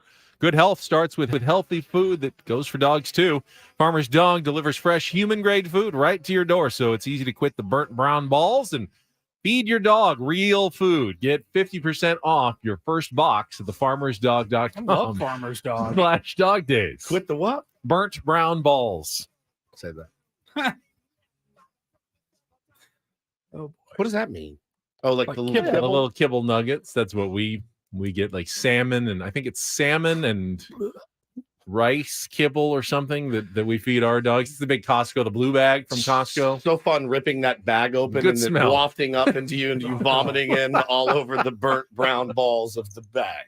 Just absolutely. It's not pleasant. Oh, the dogs are like, oh, cool, salmon and rice again by the truckload. It's good to keep their diet consistent. It You don't is. want them It to get is. upset tummies. As far as we but- know. Hey, Because, there's you a know, new- they can't communicate with us. That's true. So We, like I said earlier, we have Farmer's Dog for our old guy, and it's changed his life. It's really, really good stuff. It looks awful. Yeah. But it is great. It is Yeah. actual food. Yeah. Condensed down to dog food for them, and Can't do it, like man. he gets beef, chicken, or turkey flavored food. I can't do the wet. There I was cannot do nothing it, worse bro. than like the Cal can. Yeah, it's not like that. cans of It's like the cranberry gelatin that people eat. Yes. I don't. but it's low quality meat based cranberry Meat jello. jelly. Yeah, meat jello. That's what it is. That- Here's some meat and had to salmon be jello. that has to be one of the most disgusting things that is just in existence. Yeah. Burnt brown balls. Thank you. All right, Craig Elsten is standing by. Little crossing streams on a Friday right after this check of traffic on 97.3 The Fan. The Premier Kia of Carlsbad Traffic Center, part of the Premier Auto family. Here's Kelly Danick. No accidents to report, but things in the roadway that could potentially cause accidents. For instance, some wood pallets reported in middle lanes on the southbound side of the 5 right before Washington Street. Stalled trash truck partially blocking the transition ramp westbound 52 to south 163. And got a stalled vehicle blocking the left turn lane of the Poway Road off-ramp at northbound 15 in Killy-Dana. With that in Wood, San Diego's #1 sports station, 97.3 The Fan. All right, let's go out to our premier Chevrolet of Carlsbad fan hotline and on our YouTube stream. There he is, Craig Elsten, with us here on a Friday. And Craig, I assume you enjoyed our shout out to Rick Generet's family in our last segment. I know he was one of your favorites. I did hear that. I was listening to it before coming on, and we were an trying a new absolute legend. system, and we're trying to iron out all the little kinks of the audio problems that It we're is getting. And we kinky. see Craig, but we don't hear Craig yet. So now we're getting a nice echo. This is my favorite segment. Hello. Ricola. Please let's keep doing that. It's the most fun I've had all week. So we had a meeting yesterday about how we've done it one way because we don't want an echo, but then it was like, no, it's not going to echo. We don't worry, we won't get the It echo. will not It echo. will not echo. You'll be fine. It won't echo. That was my favorite And we segment we've just ever done. got By the the way, echo. just now. Well, so Craig, good. Just call how's in. your American Sign Language? Because we could just do this.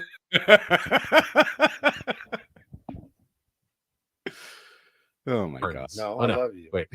Yeah, I love you. Yeah. Craig just. I wouldn't do that one.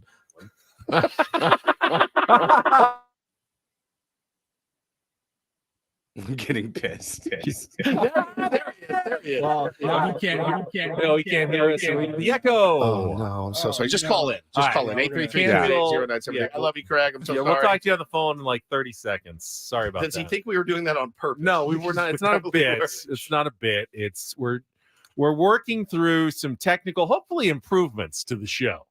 But everything here is by the seat of our pants. Always fun to workshop As those always. on the air live. It's so good.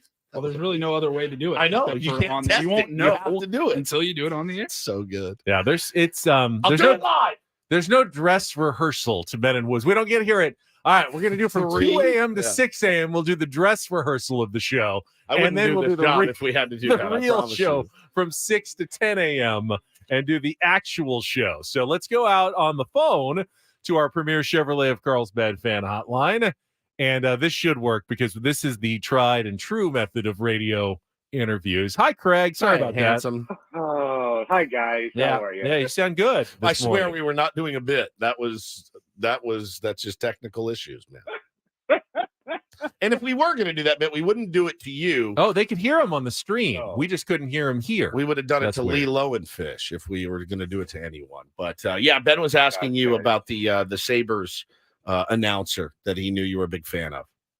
Yeah, Rick Jenneret, an absolute legend in hockey. And I think you said it in your introduction. They just honored him last year.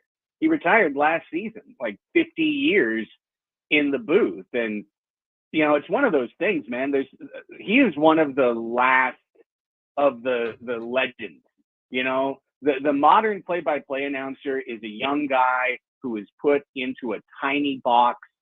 Don't say this, don't say that. I'm thinking Kevin Brown in Baltimore. You know, and he's, believe me, he is by no means the only one.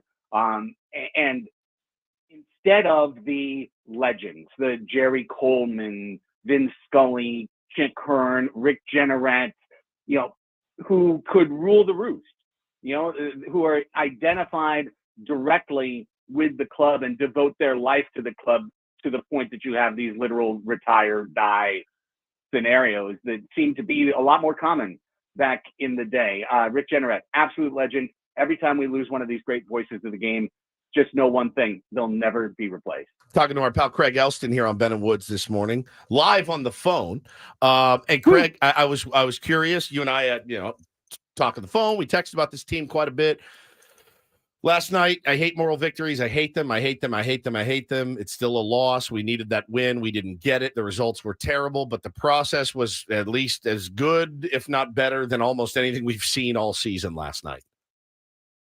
So the Padres definitely were unlucky in terms of barrels converted into hits yesterday. That's you know, plain to see, you know, right in front of your face. They hit Gallen hard, and they didn't get very much for it. So you can take that and you can just toss the game. And as a regular season game, that's fine. Game, hey, you hit Zach Gallen hard, you didn't get anything, you lost 3-1. Your pitchers pitched pretty good, defense was fine. Throw it out, move on. There's only one problem with that, Wood. The Padres are not in the regular season anymore. Yeah. This is a The playoff Padres game. are in the playoffs. Yeah. That was a playoff game. No doubt. And I want to be specific about this, okay? So fans don't think like, oh, Craig is way into the weeds or he's whining or he's... Playoff games are different than regular season games by definition. And you do things in a more aggressive and a different way. And as such, while, yeah, the process was fine, things about last night's game that absolutely galled me. The first is going to be covering some familiar ground. But I have heard even Jesse on your show this week try and poo-poo the nature of carrying a dead spot on the roster not being a big deal. Like, well, the way the roster's constructed, 25, 26, it doesn't really matter.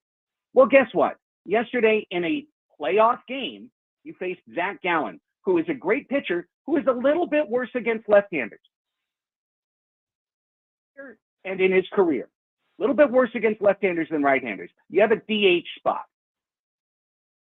Played first base so that Kim could be in the field, Manny could DH. Needed a left-handed batter lineup. That batter, Matt Carpenter, but Matt Carpenter can't play because he's not a big league player anymore. He's retired. But he's retired on an active roster. They're the little things. One big hit could have turned yesterday's game around. Easily, yeah. We had a right-handed batter in the lineup where we could have had a left-handed batter. Oh, big deal. Who cares? Cooper did this, Carpenter that. These are the reasons you make these decisions. An organization as a front office. Here's another one. Look at his numbers. Good one time through the lineup. He's not good a second time through the lineup. And last night he gave you one time through the lineup clean. Yeah. 9 up, 9 down. Just call it. It's hard to do that in the regular season. It's hard to do that in the regular season dealing with millionaire egos to say, hey, you went 3 strong. You're out of here, pal. Yep. We're going to the right-hander now. but that's what you do playoff game. Padres didn't treat yesterday like a playoff game. They treated it like a regular season game. They are now 4 games behind Arizona in the standings. They have 3 games remaining against Arizona this season. They can no longer pass them by themselves. They've lost control of the Arizona Diamondbacks. And you can look over the 3 losses to Arizona in the last week and see multiple examples of how this team, in some ways, not going to want to hear me say this, in some ways the Padres are unserious when it comes to being a playoff contender. And guess what? They're 6 games under. They're not actually a playoff contender. We'll ask AJ Preller about the Matt Carpenter situation. Yeah. I think it definitely at least requires some kind of comment about the thought process of what's going on right now when we talk to him coming up in our next segment. But I agree with you, Craig. I said this series, is a must-win essentially. So that makes the next 3 games kind of like a playoff series. Well, you lose the first one, you're not eliminated, right? But now you got to come back and you really have to win the next 3 at the minimum. 2 out of the next 3, and that still doesn't help you at all. It just whittles away more of the season that you needed to come back to it. But did you agree? I don't know if you're listening earlier. If I look at this rest of the season now in 10-game chunks. There are 4 10-game chunks left, and they need to win 7 out of 10 each time. 70% gets them to 86 wins, I think it is. And while that's not a guarantee, as poorly as some of the other wild card contenders are playing, I do believe there's a good chance that would get the Padres in. Now, they haven't won a lot of 7 out of 10 chunks all season long, so they're going to have to play remarkably better baseball over this last 40 if they want to get it done. Yeah, I want to quote from my Immaculate Talk co-host, Joe Sheehan, whose tremendous newsletter, comes out 4 or 5 times a week. And on the 14th, so what's that, Monday, he went through in his newsletter every year, wild card and 3 wild card era. So 2012 to 2023. And he just noted at that date, August 14th, which teams were in the playoffs. And then at the end of the season, which teams were in the playoffs. And I got to tell you, statistics, Padres. In the history from 2012 to 2023, of the 102 teams that were in playoff position on August 14th, 86 made the playoffs. 16 did not. Of those 16 guys, oh no, 3 games. Only 5. We lost that even brilliant point. It cut out for cut some out just reason for a second, right? That Before you point, made your right Of before you those made your point. 16 teams, fill in the blank. Only 5 of those 16 teams were even 3 games behind a playoff spot. Jesus, that's tough. I mean, and that makes sense, Craig, because after August 15th, you've played 75% of the season. You know what teams are at that point. They've shown you what they are. Why would you expect any team that's played well to get really a lot worse, and any team that has played poorly or 500 or below to get a lot better? That makes perfect sense, what you're saying. But here's the kicker. The only team that was 5 games back, playoffs, was the 2021 St. Louis Cardinals. Do we remember the 2021 St. Louis Cardinals? 2 things happened for that team. They won 17 games in a row. Padres simultaneously went 12-31. Made the playoffs instead of the Padres. So that's what we're down to, guys. It'd be tough to, 17 in a row is the world's biggest pipe dream at this point. 4 I'll or stick 5. by my 7 out of 10 the rest of the way and take my chances at 86. It's not a guarantee, but I'll take my chances 7 out of 10 the rest of the way. But I don't think you should expect the Padres to be able to do that. I'm just saying, if you want to put a goal in your head, kind of what you need. That's the one. Let's get to crossing streams. We talked about it last week, the return of Winning Time, season number 2. And hey, talking about those legendary broadcasters, I love the Chick Hearn character on the show as well. Just some of the best one-liners from that you're going to get in Winning Time as well. But I think the show remains fantastic. I do too, Ben, and I caught up and watched both of the available episodes this week of season 2. And if I guess what I would say, and I heard you guys last segment talking about, the warning in terms of from Jeff Pearlman that, the show needs to make its numbers in order to get renewed for a season 3.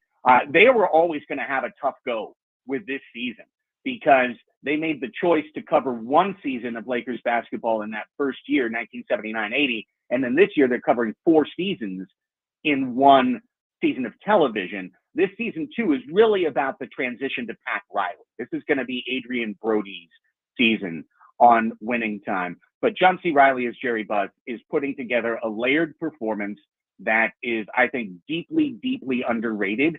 It's one of those things that probably will never be nominated, but he's doing just an outstanding job of showing the layers of Jerry Buss and what made him such a unique person. The show remains a vibe. And it's like engineered in a lab for you and I, Ben. Yeah. Your grandpa's getting call out. Many shout outs to my grandfather in episode 1. Doc Curlin was all over the place. It's amazing. I absolutely love Winning Time. I think it's uniquely filmed.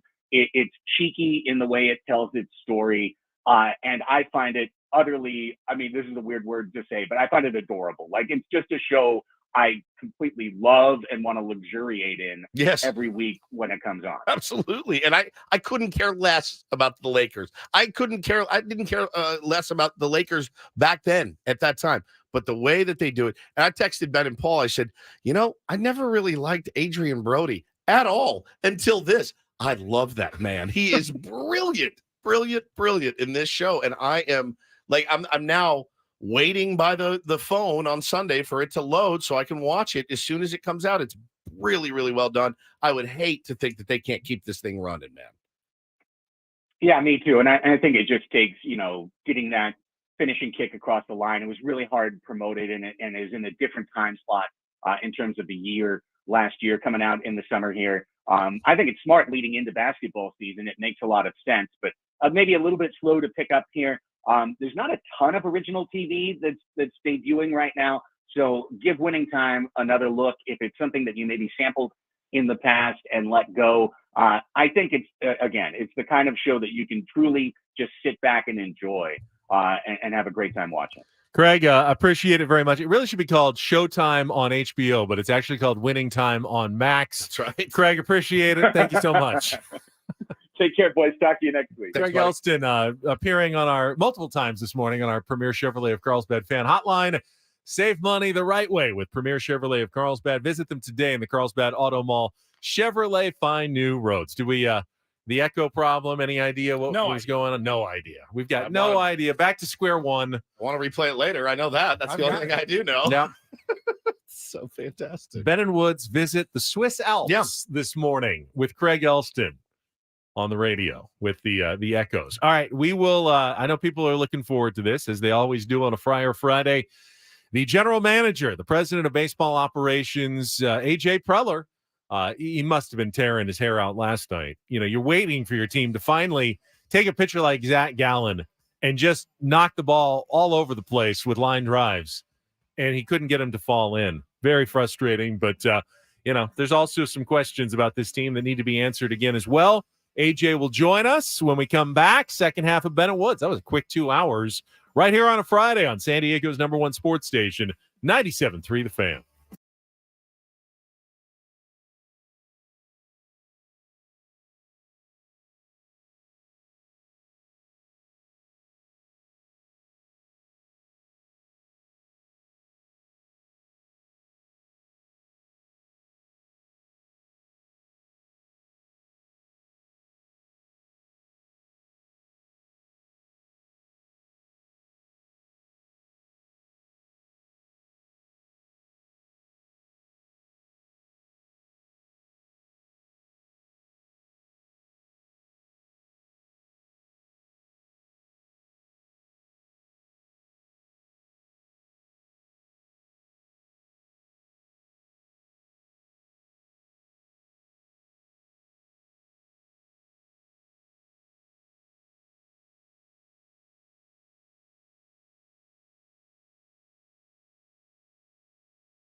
All right, halfway home on a Friday. Ben and Woods, 97.3 The Fan. Thank you so much for joining us. I'm Woodsy. That's Paul Reindl, our executive producer. And to my left, Benjamin Higgins, your friendly neighborhood sports anchor.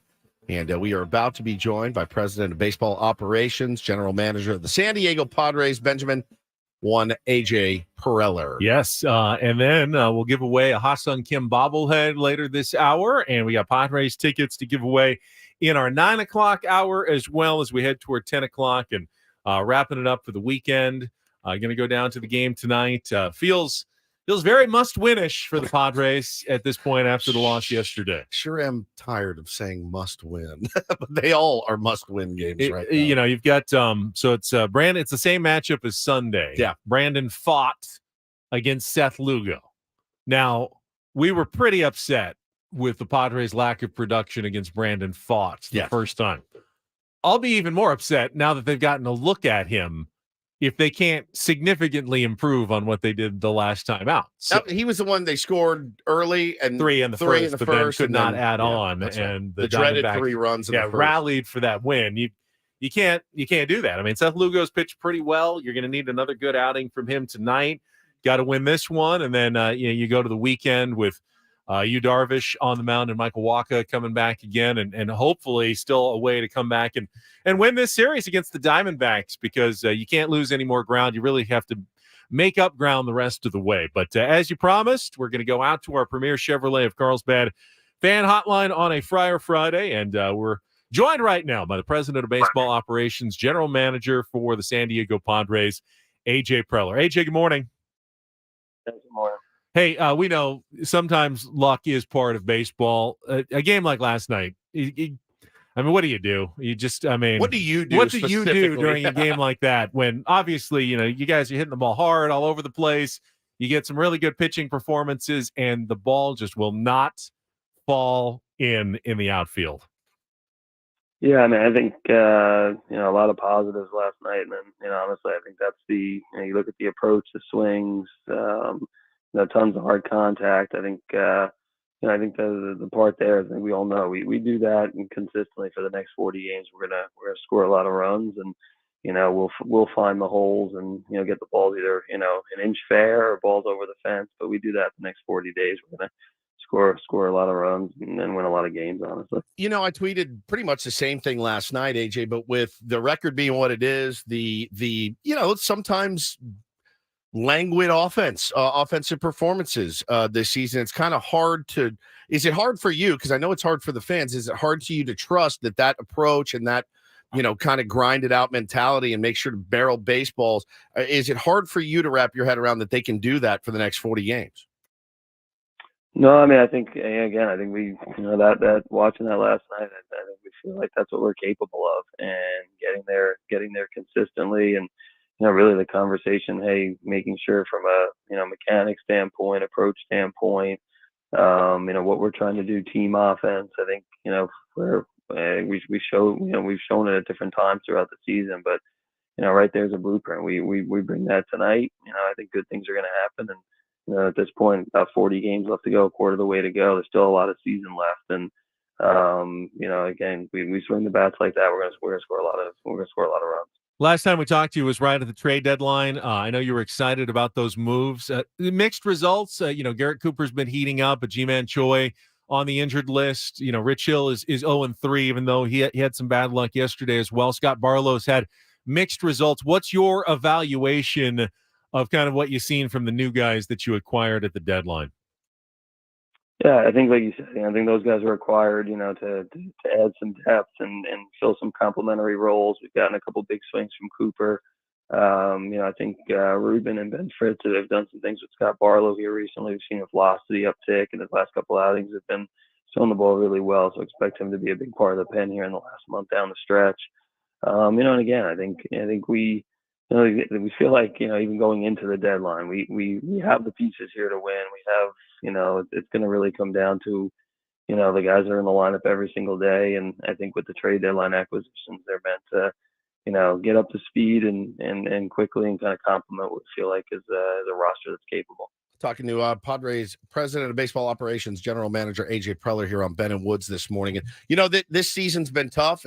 We've talked to you a bunch last year, and you know this season it's just everything's been a little more tense and terse. And every conversation we have is a bit like a cross-examination, AJ, instead of our usual lighthearted selves. But I think one of the biggest questions, the one that we get kind of the most, and wanted some clarification from your perspective as the GM and president.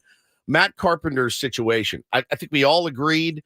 We bought in when you brought him over, and now 1AB in the last 3 weeks, a month or something. Does that?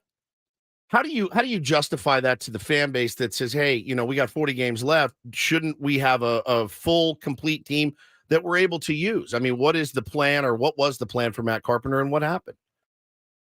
Yeah, I think with Matt, again, I think bringing him in here was, obviously look at the last few years, and getting into the postseason last year, it was, we want to extend our lineup. Matt brings the ability to have some quality ABs. It's a tough at bat for him, and hasn't swung the bat the way he's wanted to here so far, early part of for the season. And I think with us, it's I think he's capable of. I know he's able to have see ball strike. I think he brings a lot to the club in a lot of different ways. We talk about that all the time, and I think we have a commitment to Matt, or the ability with an option for next year that we're weighing out. And again, we'll look at the team, and if we feel like, hey, there's an ability to we want to use that spot in a different way, we'll have that conversation. But honestly, I think there's a belief in that as a player, and ultimately we haven't, we made some of the deadline acquisitions, and haven't seen the spots in the last month to get regular playing time. But again, I think the biggest part for me, the focus with the club is still like the guys that are in there every single day, that are grinding every day. That's the group that we have to get. Playing like they're capable of, and I think with Matt, it's he'll be ready. He's out there working every single day, and when we see opportunity, I know he'll be ready to go out there and perform. Woods gets to be the prosecutor, so I'll be the friendly attorney on the defense side. And, I will give you credit, because a lot of people said there's no way to rebuild a farm system without a bunch of top 10 draft picks. Yet somehow Padres in the latest rankings that just came out, top 9, top 7 farm system all of a sudden in baseball, with 4 or even 5 top 100 players. What have you seen? What's kind of gone right? Your evaluation of your farm system as it stands right now, AJ? Yeah, I mean, our scouts and our coaches do a great job. I think that's just been consistent theme really over the last 6 or 7 years here in terms of getting talent through the system. We've had different stretches where I think we'll, again, we've graduated guys to the big leagues. We've made trades, and look up and guys like Blake Snell and Musgrove and Yu Darvish and Juan Soto and Josh Hader on the roster, and that's because in scouting development we're strong. And I think I think again, it's a testament to that group, the ability to really the last couple of years as we've moved pieces, we've graduated guys to the big leagues. We've trying to continue to push to win at the big league level, to keep maintaining a farm system that's elite. And I think we saw it last year. Sometimes the rankings, you kind of look at that, and again, it's a measure of what the industry may feel at different times. But I think early last year we felt like, man, we have some real talent that maybe people aren't quite aware of in our system, and I think that showed through. And those guys have moved to sit through the system and done well, or guys that gave us the ability to make a couple of big deals. Same thing this year. We've had some great development this year on the minor league side, and I think that's reflected in the rankings here recently. And we feel like we have a top system, again right now. And some guys I think people are starting to get some recognition, and that's a good thing. And some players starting to move their way closer to Petco here over the course of the next 12 to 18 months. I mean, one report coming out this morning, AJ, about one prospect potentially moving closer to Petco even this season. Any truth to the Jackson Merrill to the San Diego Padres sooner than later rumor? No, I mean, I think I think with Jackson, I think maybe people saw last night he played the outfield, so that probably starts some speculation. But no, I think with Jackson, it's really just part of it. From a development plan standpoint, giving him some ability to move around the field and really just some experiences at different spots. And again, guys breaking into the big leagues, they'll usually, can break in different spots in the lineup, maybe a different place on the field. And I think for him, he's an athlete that's versatile. And, just the last few weeks, he's been getting some time with Vinny Lopez and the minor league group down there, just trying at different spots, just seeing how it plays out. And, this way down the road, whenever that is, if he is, coming to the big league level, it just gives him some options and gives us some different things to look at as we kind of continue his development path. Well, I know he's still hitting the ball well and stole home, and that was pretty sweet right after Fernando did. But how has he handled that? I mean, I can't imagine being that young, and then they're like, "Hey, I know you've been a shortstop your whole life. Go play some first. Go play some left. Go play some right. Whatever." How has he handled that? Is that a test of sorts that you guys will put a young player through to see if they're capable of overcoming adversity and things like that, or is it just we think you're a better fit here or there?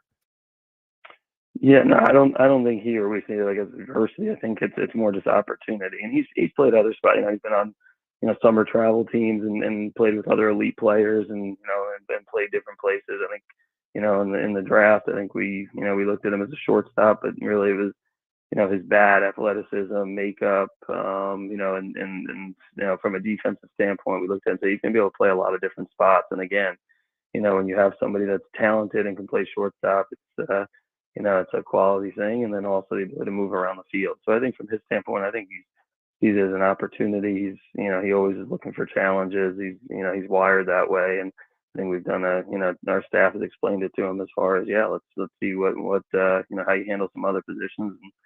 And he's responded well to the AA challenge and also moving around the field a little bit. Talking to AJ Preller here on Ben and Woods on a Friar Friday. And AJ, I think if there's one social media comment I've been getting more often than any other lately, it's fans who are wondering, when is Pedro Avila going to get a chance now in the starting rotation? He's thrown so well out of the bullpen, usually coming in after Rich Hill. Obviously, Rich struggled in his first couple of starts with the Padres. My answer usually is, well, Rich Hill was required to be a starter, and they've got to give him that opportunity. But I will ask you, what's it going to take for Pedro Avila to maybe, crack the opportunity in the starting rotation, or is that something that won't come maybe until next spring? He's I think that he's pitched really well for us and, showing multiple pitches and the ability to command the baseball here. And he's put himself in those conversations. So I think, we talked about it a little bit after the last outing and ultimately decided that, having Rich just to start the game and then Pedro to follow was the way we wanted to go. But he's put himself in that conversation. I think the next couple of days we'll talk more with Bob and with Ruben, kind of about the next time through. And again, I think, credit to Pedro that he continues to throw the ball well. And, like anything, the more, the more success you have, the more opportunity you're going to get. And we'll keep talking about the best ways to utilize Pedro here in the next few days. Well, and we all think we know the best thing for the San Diego Padres, AJ. That's what everybody does. I mean, it's just one of the best and worst parts about baseball. Everyone thinks that they've got the solution and the right answer. And ultimately, whose decision is that to make? Is Bob, does he come to you and say, AJ, I think this kid belongs? Or you say, hey, you need to give him a shot in the rotation? How does one come to that conclusion? Because, if it's strictly a numbers and performance thing, it seems to me, and I think a lot of fans, like a no-brainer. And I know there are egos to massage and things like that, but just wanted your thoughts on that.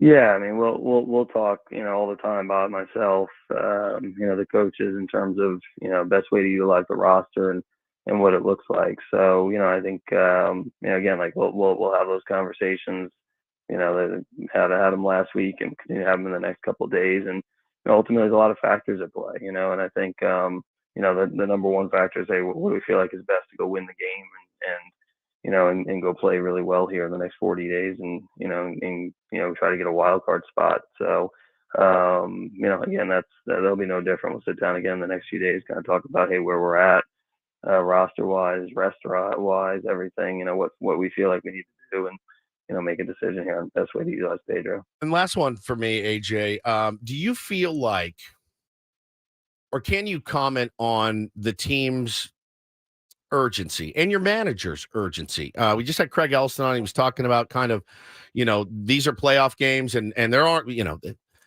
there's 40 games left in the course of a baseball season. It's about a quarter of the season left, right? Somewhere around there.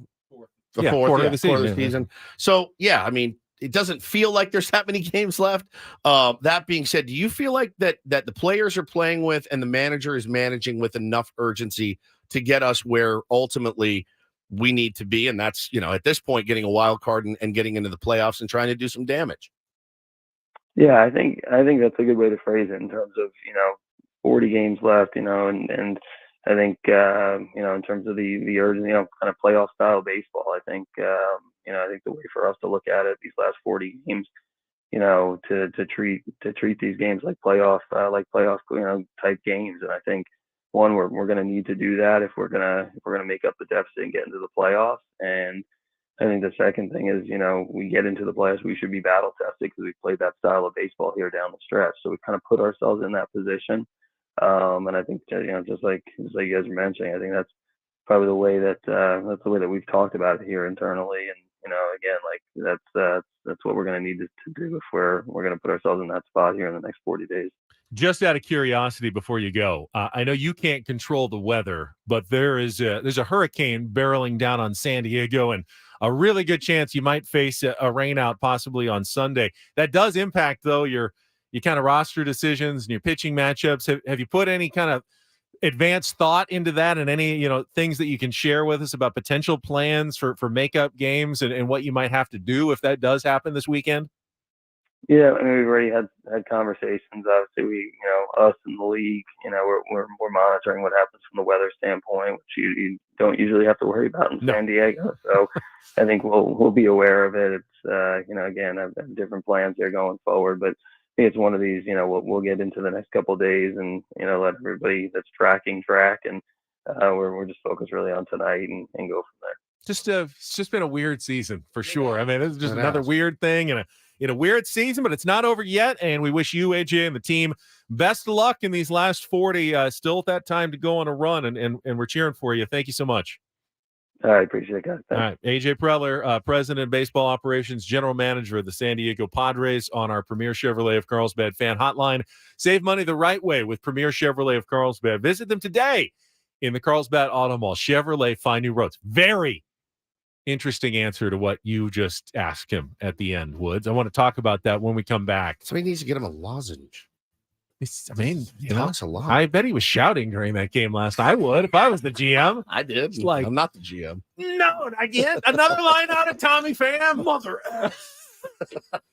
How can they all go directly right at him? Tommy Pham had 69 putouts last night. Why don't you just swing 20% less hard so the ball falls in? I want to die. Idiots. That comment ruined my day. Just so you know, you've ruined my Friday. That was like 6:05 a.m. Put me in. I've just been on the shelf. He's just been done. All right, we'll react to that. If you want to join us, 833-288-0973 with more Ben and Woods after a check of traffic here on 97.3 The Fan.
You can join our friends Gwen and Chris as they broadcast live next Tuesday starting at 2 p.m. at Bootlegger, located at 8th and Market downtown, leading up to the Padres-Marlins game.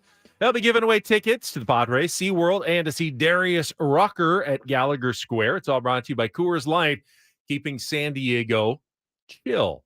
So I thought the most interesting answer at the end, maybe because it was a little unexpected for me, when you asked him about urgency. Are you seeing enough urgency from the manager and the players, knowing that these are kind of playoff games? And I was thinking more, there's no such thing as the playoffs in August. It's still August. Obviously every game's important, but you can't manage every game like a playoff game. I was sort of expecting something like that, but we got an unequivocal, we gotta act like every game pretty much is a playoff game the rest of the way. Here's what AJ said.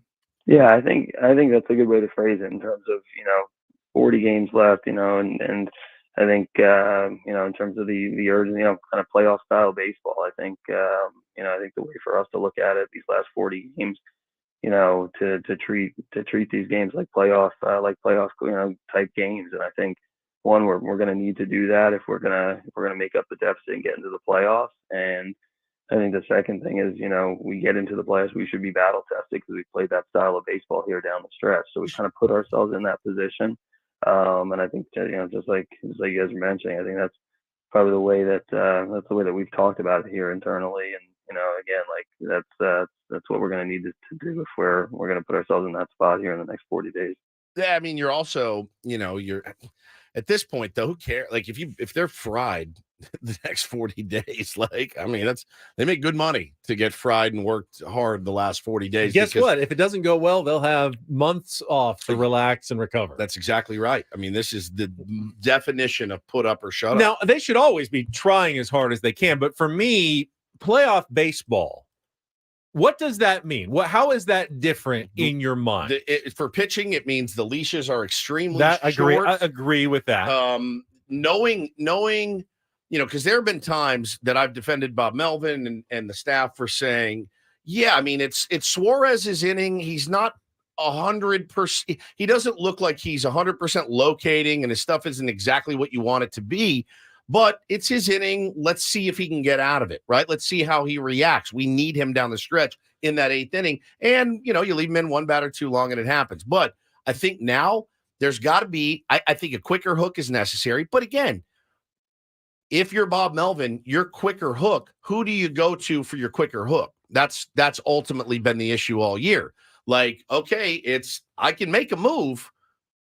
Is that guy going to be better? He hasn't really proven he has. So is everybody going to magically be able to do their jobs better with these 40 games? Hone in? I don't know. I doubt it, but that's what we're faced with. Part of that urgency is also managing without regard for tomorrow. Correct. Like, if you need to bring in tomorrow's starting pitcher to get it out, to get through that game, then you need to, because that's a playoff game, and you worry about tomorrow. Now, tomorrow will still exist. You will still have to come and figure out how to win a game. And at some point, you may run out of bodies if you keep doing that over 40 games. It's why you don't do it for 162. Yeah. It's why I get in these conversations in April and May of, hey, man, it's a really long year. You cannot manage every game like a game 7. And I don't think you can manage, Ben, the next 40 like they're a game 7, right? Like a game 7 is different entirely. But you need to manage it like it's the first round of the playoffs and you want to move on. And, I think there are exceptions to every rule. I think Yu Darvish is an exception. I feel supremely confident that Yu Darvish, of all our pitchers, can walk the bases loaded and get out of it unscathed. If he walks the bases loaded in his next start, I don't pull him to go put in Tom Cosgrove. Okay, same with Blake Snell. Correct. There's exceptions to every rule. He may be the one who got you into the trouble, but who's your best option to get out of it? Him. It's Blake Snell. So, yes, there's always that question you have to answer. What's our best path to victory right now? Now, it's not always yanking your starter after 3 innings. Right. That's not the case. Your bullpen's not good enough to manage that way. Correct. But you do have to manage, what's the best way we can win this game? And you do have to sometimes sacrifice whatever may be in the future. And that may be bring Josh Hader in for 4 outs, or bring Josh Hader in the 8th inning of a key situation where you wouldn't have done that in the regular season, but you might do it now because it's kind of playoff baseball for the rest of the way. Yeah, it is, and I'd like to see Bob manage that way. I'd like to see the players play that way. Certainly. Listen, one thing we haven't mentioned. And, hard hit balls aside and all that. And again, there was a stat that just came out. Zach Gallen's start last night by measurement was the luckiest start of the year. I understand. The top, like for anybody in any game, baseball, this season. So that means the Padres had the unluckiest performance in baseball yesterday. Gallen with the luckiest start of the year is measured by XWOBA, expected weighted on base. He should have given up a ton of hits and runs based on the contact the Padres were making. And just got incredibly lucky. Number one is Zach Gallen. That being said, you see what our top 5 did last night? Both things can be true. They took an 0 for 14, is that right? 17, something like that? Yeah. Our top 5 who in the world is going to win baseball games with your top 5 guys in the order: Juan Soto, Manny Machado, Ha-Seong Kim, Fernando Tatis Jr., and Xander Bogaerts, not scratching out one single hit. And I understand that some of the balls were hit hard. Some of them weren't. A lot of them were. A lot of them weren't. I mean, more of them were than weren't. Let's see. Look at these. Tatis, 105.7 mile an hour. Fly out, 650 XBA. Manny Machado, 104.3 mile an hour, 870 XBA fly out. Juan Soto, 103.7 mile an hour, 450 XBA ground out. Luis Campusano, 102 miles an hour, 670 XBA line out. Jake Cronenworth, 100 miles an hour, 450 XBA ground out. Ha-Seong Kim, 99 miles an hour, 770 XBA line out. Jake Cronenworth, 98 miles an hour, 500 XBA. Oh, that was a double. He got that one. Xander, 630 XBA line out. Ha-Seong Kim, line out. Juan Soto, line out. But when you say like Manny Machado with Bogaerts, 104 line out. miles per Line hour out. on a fly out and an 870 XBA, that means 87% Percent of the time that that's turns expected to be a hit. or an extra base hit. Extra base Yeah. hit. I mean, it was just really, really unlucky last night. Yeah, but it was also, again, both things can be true. You got unlucky. You also took an 0 for your top 5. You're not going to win baseball games that way. No, and that's fine. I will take that loss every day of the week. If the Padres played 100, if they gotta lose, if the Padres played 162 games like that last night, they'd win 115 of them. I mean, that is the kind of baseball game you want your team playing every single night. It didn't work out last night. Flush it, move on to today. Unfortunately, they don't have the luxury of flushing too many of these the rest of the season. There cannot be too many more flushes. All right. They may have to flush one on Sunday based on the weather. And we just thought it'd be interesting since this is so unusual what's bearing down on San Diego. My colleague from ABC 10 News, our morning meteorologist, Vanessa Paz, is going to check in with us about Hurricane Hillary. Just kind of what it means, like, is it going to hit? When's it going to hit? How is it going to impact the Padres? We have some questions. She may have some answers when we come back on San Diego's #1 sports station, 97.3 The Fan.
It's 8:40 on a Friday morning, Ben and Woods.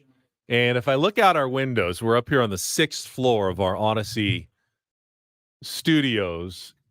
You wouldn't know there was anything coming right now. Looks Beautiful nice, day. yeah. Beautiful Friday morning in San Diego. But I trust our meteorologists at ABC 10 News and elsewhere that says there's a storm a-brewing, and it's on its way. We're going to talk with my colleague Vanessa Paz right after this check of traffic on 97.3 The Fan. Premier Kia of Carlsbad Traffic Center, part of the Premier Auto family. Here's Kelly Tannick. Traffic is sponsored by VA House Casino and Resort. Got a couple problems here, guys. Southbound side of the 805 near Home Avenue. They just cleared a crash out of lanes. Also traveling on westbound King Freeway just before the 805. An accident involving a couple vehicles. Looks like one may be blocking a slow lane, another vehicle over to the right shoulder. Traffic in San Diego may be stressful, so let VA House Casino and Resort alleviate your anxiety. Take a dip in alluring relaxation, rejuvenate in Willow Spa, or win that life-changing jackpot. Your unmatched staycation experience is just 25 minutes from downtown, VA House Casino and Resort. I'm Kelly Danick with Ben and Woods, San Diego's #1 sports station, 97.3 The Fan. So Woods, like myself, our next guest grew up here in San Diego.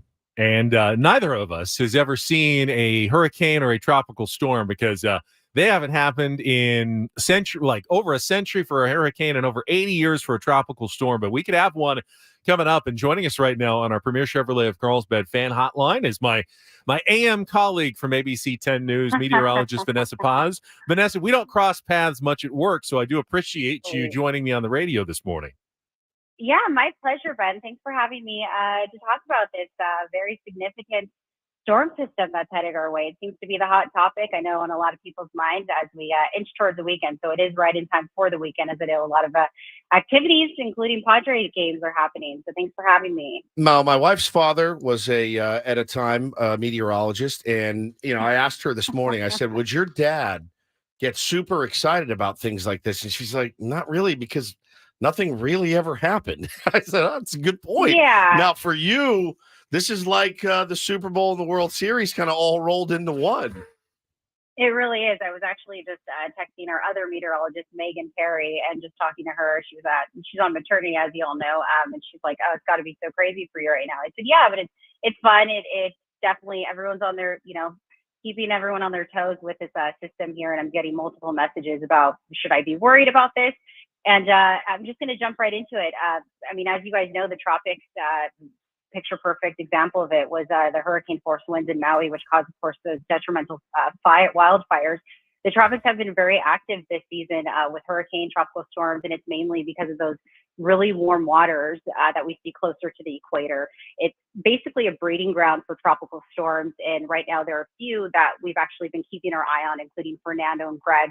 They're weakening as they move west towards the Hawaii Islands and the Eastern Pacific. But Hurricane Hillary, it's been the main focus and strongest system that we are currently tracking as it aims to make a bullseye for San Diego County. So as of this morning, it's tracked about a few hundred miles from the southern tip of Baja California. It's moving west-northwest at about 15 miles per hour, and it has max sustained winds of 145 miles per hour. So this is rapidly intensifying. We'd like to use that description as it grew over the past few days. It was just a remnant low, and that was just on Tuesday. We're now at Friday, and it's tracking at a Category 4.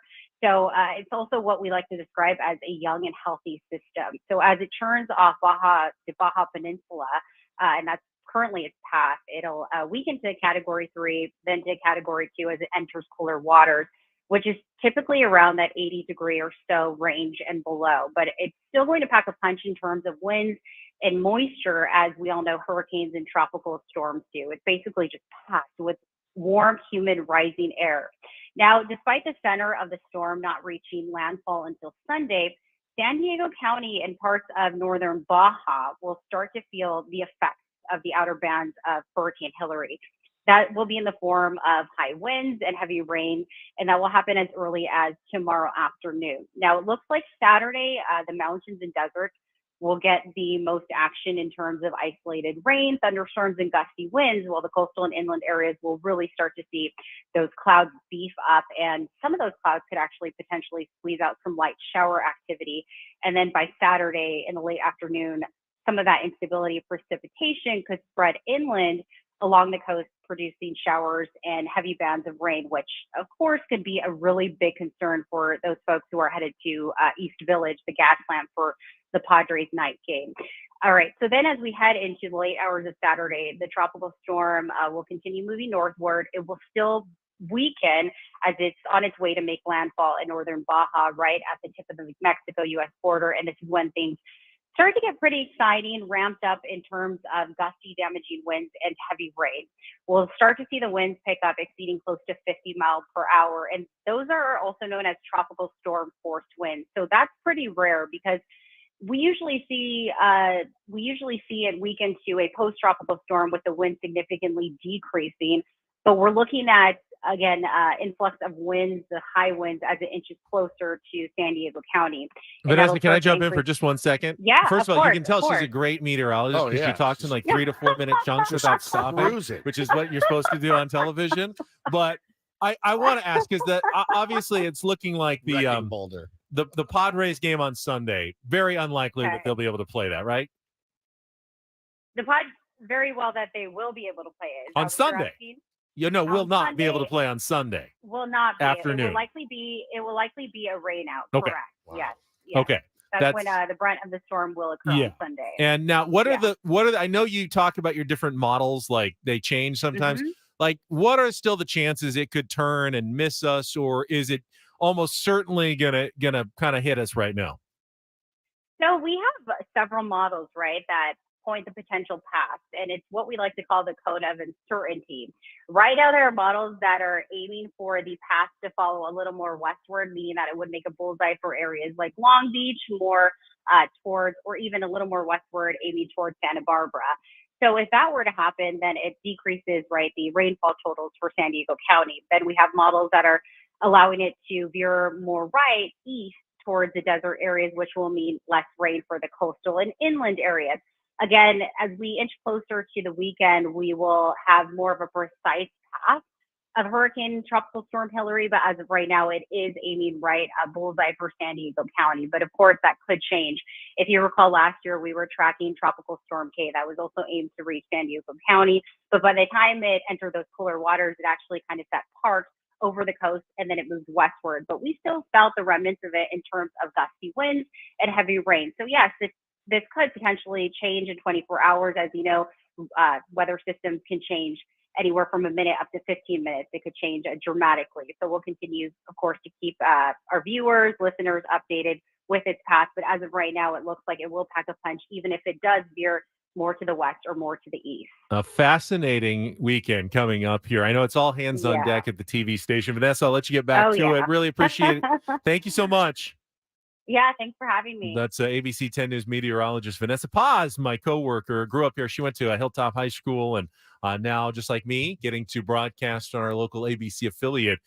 So, like common sense, like some things I've been reading.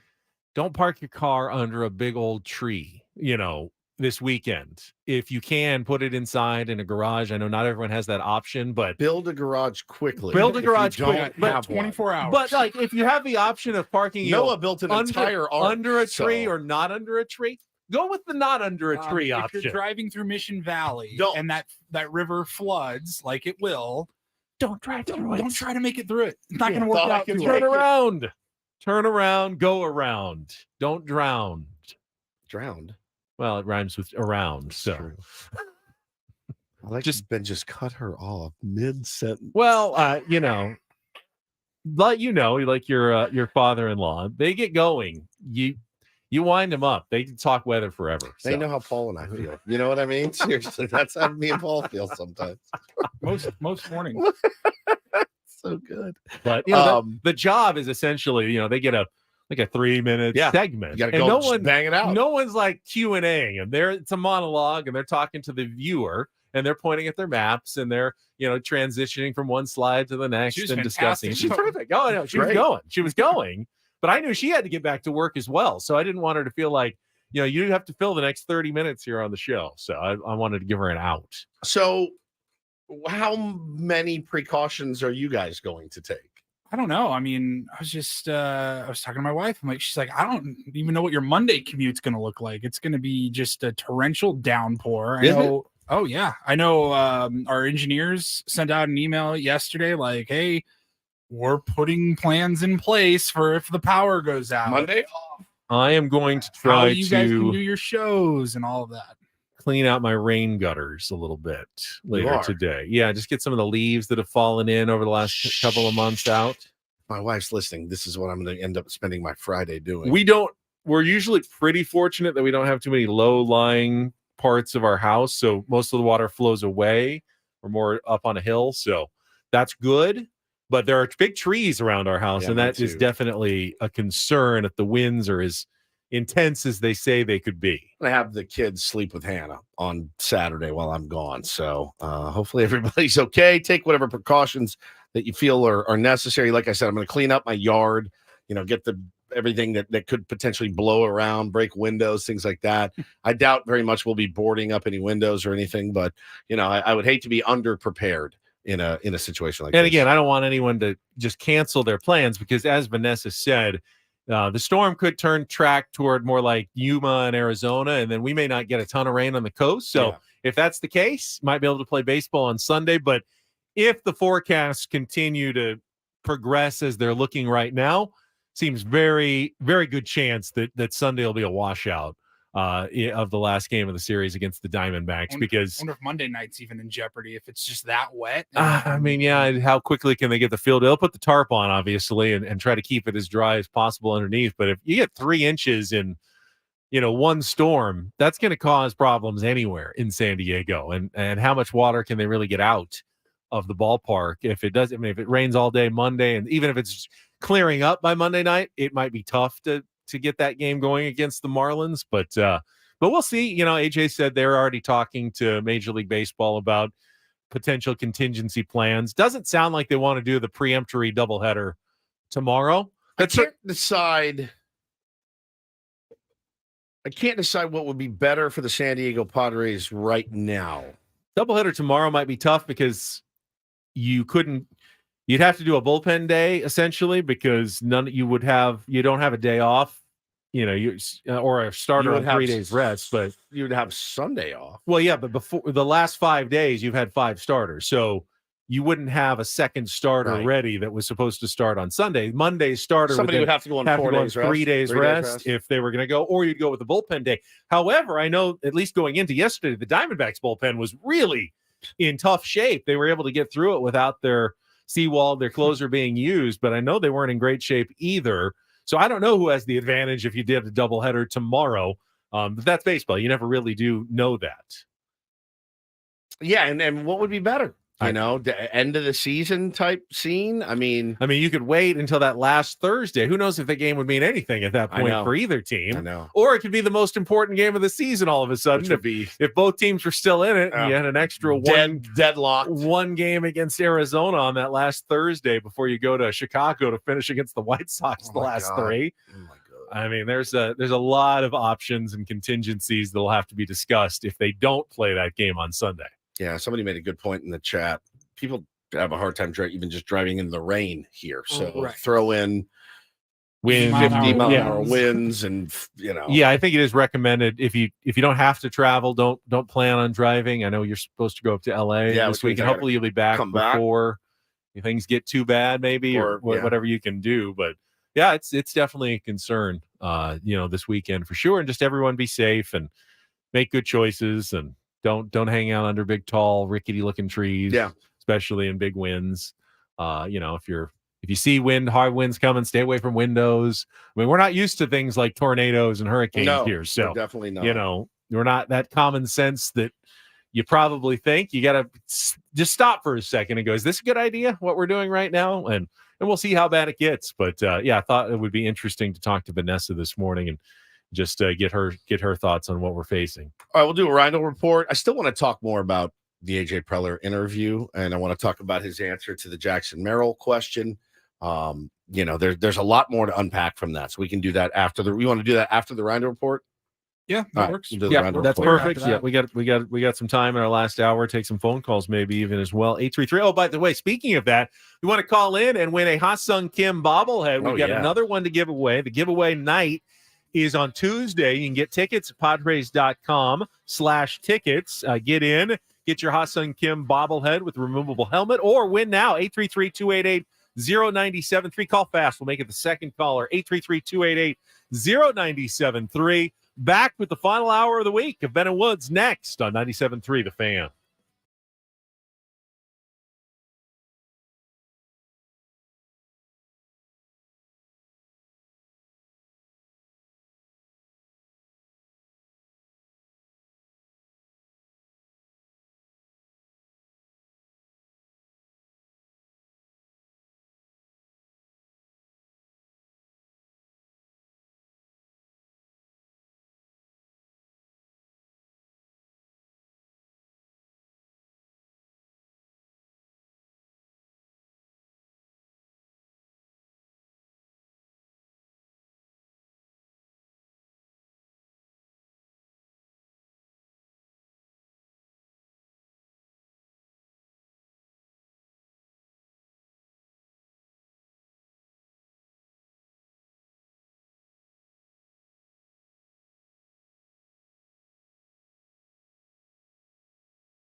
All right, final hour of Ben and Woods. If you didn't win the Ha-Sung Kim bobblehead, we do have a Padres ticket giveaway coming up here at the bottom of the hour as well. So you get another chance to call in and win in a final hour of the week here of Ben and Woods on 97.3 The Fan. You got a Reindl Report a couple of minutes away as well, but you mentioned that the Padres, in many ways, it was maybe the unluckiest game of the season in Major League Baseball. You say Zach Gallen was the luckiest pitcher based on the results he got versus the results he deserved on how the Padres hit the ball last night. Yeah, they measure things like this, and that was the luckiest start of the year in front of Tony Gonsolin. When a Tony Gonsolin start, you give up hard contact sometimes. I mean, hell, I thought Rich Hill, not yesterday, his last start was lucky. I thought he was massively lucky. He should have left with an 8-0 deficit. It was only 3-0. Yeah. Bob So it Melvin happens. after the game said specifically, I don't like to use the word unlucky. And I like that about him. I think for the most part, if you're just blaming luck all the time, you're not doing your job as a manager or a general manager or a player. Rich Hill was Rich Hill easily could have gone in and said, I gave up 3 base runners in 5 innings. Yeah, I made a bad pitch to Tommy Pham there, and I'll own that, but I pitched pretty well. He said, I didn't get the job done. I got to do better. I mean, he is in 3 starts, as accountable as any player I think I've seen in a Padres uniform recently. Unfortunately, he's just not getting the job done, but you can't blame luck all the time, even though in baseball it absolutely is a factor. What I want to know, though, is why is it the Padres seem to be consistently unlucky while other teams feel like they get consistently lucky? And I don't even want to whine about this, but I know exactly so where you're last going. night, the Los Angeles Dodgers, who are hot right now, they were going for their 11th straight win. They have a lot of momentum. So they're playing the Brewers last night. First of all, they trade for Lance Lynn. Yes. It was an iffy trade. Yes. Lance Lynn Dodger fans were livid. Was having a horrible season. But of course, he arrives in LA, and as though he was dipped in magic waters, he has been one of the best pitchers in baseball over his 4 starts he's made with the Dodgers, including last night when he goes toe-to-toe with Corbin Burns and gets 7 shutout innings. But hey, the game is still 0-0. The Dodgers have been unable to push across a run. They've got good players. They got Mookie Betts. They got Freddie Freeman. They absolutely have all-stars. None of them could do a thing. Who wins it for them in the bottom of the 8th? Their 136 hitting catcher, arguably maybe the worst player in baseball this season, Austin Barnes, hits a clutch home run to give them their 11th win in a row. When you're hot, you're hot. What is going on, man? When you're hot, you're hot. I mean, do you think if the Padres had a 136 We hitting do. catcher? Oh, wait, they did. They did. How many clutch winning home runs did he hit for them this season? When even your bad players come through, what are they doing? I don't get it. It's frustrating. That made me mad last night, actually. I'm okay. If Mookie Betts hits a home run and wins the game, it's like, okay, they deserve that. He's a good player. When Austin Barnes does it, it just irritates me. Yeah, I mean, I'm irritated, but I'm also irritated at losing to the Royals and the Reds. And, that's really what's stuck in my craw. It's going to be hard to get through that unless they go on some sort of magical run, which is just... I'm excited. Look, I'm going to the game tonight. I'm excited to do so. Going to root like hell for him. I like what you said earlier about what's his name? Thought. Like you touched him up for 3 runs. A touch over what? He's not fat. He's just a touch over what? I'm really ready for the show to be over. Paulie, So got 56 minutes. more. Your weekend is coming up. Don't worry. Tacos are coming up too. I know you're excited about that. I'm going to drink 40 beers tonight. Did you bring margaritas? Oh, dude. You made a good point. You better. You just saw this guy. He's got nothing. You better light. The one excuse of maybe you haven't seen him yet, and he was doing something that that's you gone. don't have that anymore. You It's just gone. saw him. He still has an ERA over 6. You must punish him tonight. Punish him. Otherwise, what are we doing here? We're talking about winning 7 out of 10 the rest of the way. This has got to be one of the 7 tonight. Yeah. Got to be. That'll be. All right, let's get to some headlines and the Reindl Report. And get things started here with our today's edition of the Reindl Report. Now tuned into the greatest. Welcome to the Reindl Report with Paul Reindl. Hi, Paul. All right. 2 stories from the world of sports that we haven't gotten to yet. We'll start off in Major League Baseball. And 1 story that you didn't know you needed. Are you laughing, biatch? It's the Reindl Report Hey, Paul, how you doing? Okay, how are you? on 97.3 The Fan. Are you ready to bless the mood? I need some help, please. That was good. All right. All right. All right. Gentlemen, we will start off in Major League Baseball. A little passing bomb from earlier this morning. Missed this. The Los Angeles Angels are calling up first baseman Nolan Shanuel, who was an 11th overall pick for them. Shanuel. Shanuel? Shanuel. I don't know. Shanuel. I'm just guessing. It's fun to say like Jaguar. He was the 11th pick for them. You know, you expect your 11th overall pick to make it into your course. major league system at some point. Absolutely. You know, after a couple of years in the Yeah, minor you gotta leagues. get down there. You got to learn the system. You got to Right, figure it out. right. You got to see how it works. Get your legs under you. Get your feet wet. Couple years in the minor league system. Yeah. No.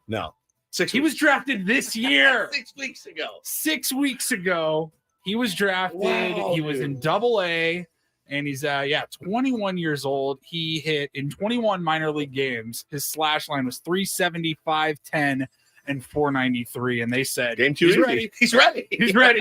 Bring Homer Bush up now, 100%. Padres. All right. I had a question. Pass and Matt followed it Carpenter or Homer Bush Jr.? Give me Matt. Give me Homer Bush Jr. Homer Bush Jr. has been Lighten killing it up, it at Lake dude. Elsinore for sure. Bring him up. Paston followed it up by saying his promotion by the Angels is the fastest for a player in decades, according to ESPN stats and information. Now, that doesn't reek at all of desperation from the Los Angeles Angels, who are desperately trying to make a playoff. Where are they? Where do they stand, by the way? They're not great, right? They have a better record than the Padres. I know the but record. I They play think in a they're different further. They're further out from a playoff They spot. are 60 and 62. Let's go to the wild card race. They are 7 games out in the wild card Padres race. are 5. Passon said that the last U.S.-born player to debut within 40 days of being drafted was Jerry Don Gleaton. Oh, I love Jerry in Don 1979. I remember it well. Ben and I were 4 years old. It was a couple. Jerry Don Gleaton. Was it the year before that Dave Winfield didn't go to the Winfield. minors at all? Nope. Padres took him out of Minnesota and he went right to the big leagues. Amazing. And to the Hall of Fame. The Cardinals also called up, I think, their top prospect as well, Mason Blaze Wim. Was activated to the big leagues by the St. Louis Cardinals. Of course, they're in a different spot. They're not. Yeah, no, they playing want out to see the what he's string got. here. And They Yep. want to see what he's got. Young kid, 21-year-old from Texas. We'll go to football here. This is just good audio, not a big story or anything like that. But local reporter in Miami posted this video 2 days ago. It's Tua Tagovailoa. And the post just says, football is hard. Listen to Tua test the media on reciting back a simple play. Okay, I love this. this. Is incredible. I can give you guys a play, and then if you guys want to repeat it after me, as if you guys were in the huddle, you guys can. All right. Should I go once or twice saying it? Once? All right. We got North Right Clamp, South Fox, H Top, Pass 38, Top Gumby, XP Sweat. Let's go. Anyone? Oh my God. Can you do it, Woods? Means it one more time. Can we? Let's try it one more time, and then we'll repeat it back afterwards. Ready? If you guys were in the huddle, you guys can. All right. Should I go once or twice saying it? Once? All right. We got North Right Clamp, South Fox, H Top, Pass 38, Top Gumby, XP Sweat. Let's go. North right clamp, Southwest Fox, HB 38 right, Southwest clamp. I don't know. I thought you were reading it off your No, computer. I can do it. Maki, Ricky, Danny, Terry, Timmy, Tommy, Davey, Johnny, Robbie, and Brian. You can do lines, but plays, that is tough. Yeah. Should I go once or twice Yeah. saying it? Once? All right. We got North Right Clamp, South Fox. North Clamp, right clamp, North right clamp, South Fox. Clam. North right clamp, South Fox. H Top, Pass 38, Top Gumby, XP. H top pass 38, Gumby South XP. Gumby XP. All right. We got North Right Clamp, South Fox, H Top, Pass 38, Top Gumby, XP Sweat. Let's go. There's no way. I just run. No way. I just I'd be run done. Omaha. Now, Omaha. imagine Omaha. being on the field 80,000 people screaming In the middle of a game with a play clock. Yeah, play clock. Gotta go quick. You hear that? You're like, all right, cool, got it. Yeah.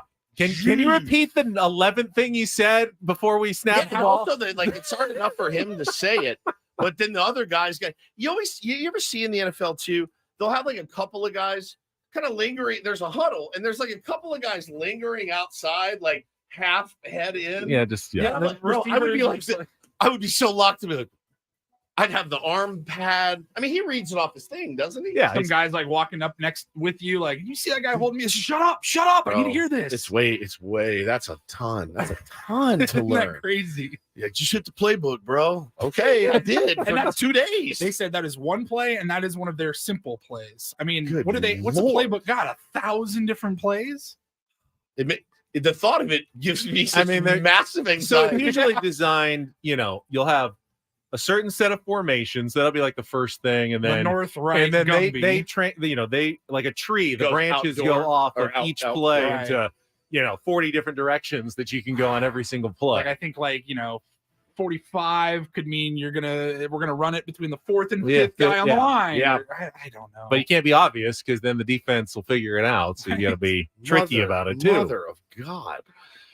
I like Oregon where they just hold up like a picture of a cupcake, Rodney Dangerfield, Yeah. and somehow that's a play. I had no idea why, but I definitely have always respected what they do, and now I have an even greater respect for what they do. I mean, is especially staggering. a quarterback, dude. Imagine all the responsibilities that you Well, have. and to all those lead your guys, team. though, but Everybody's he gotta just have has to recite it, but everybody else has to know their assignment on that. Oh, do I pull? Do I trap? Like it's just. I think it maddening. probably makes it easier, like Ben said, with like the tree system. Yeah. Like the linemen only need to listen to the first two parts. Right, that's true. 'Cause that's the only but part. the quarterback needs to know the whole dang thing. Yeah. And that's why they get paid a lot more than maybe everybody else. The receivers, their role is in the last part of the play That's call. so gnarly. But- man. Dolphins fan. God. Why don't you just throw it to the open receiver Yeah, to throw him? it It's to just Tyreek easy. Hill. I mean, that was an easy play. How did you miss that? Oh my God, that was great. Finally, that was really good. I know we got breakfast tacos that were just brought to the studio, but Yeah, we break early. speaking of breakfast, how do you guys feel about Eggos? Love them. Love them? Lego, Fantastic. my ego.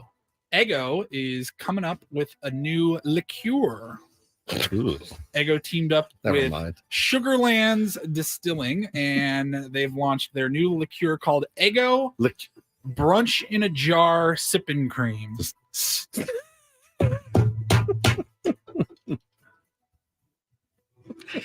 Hi.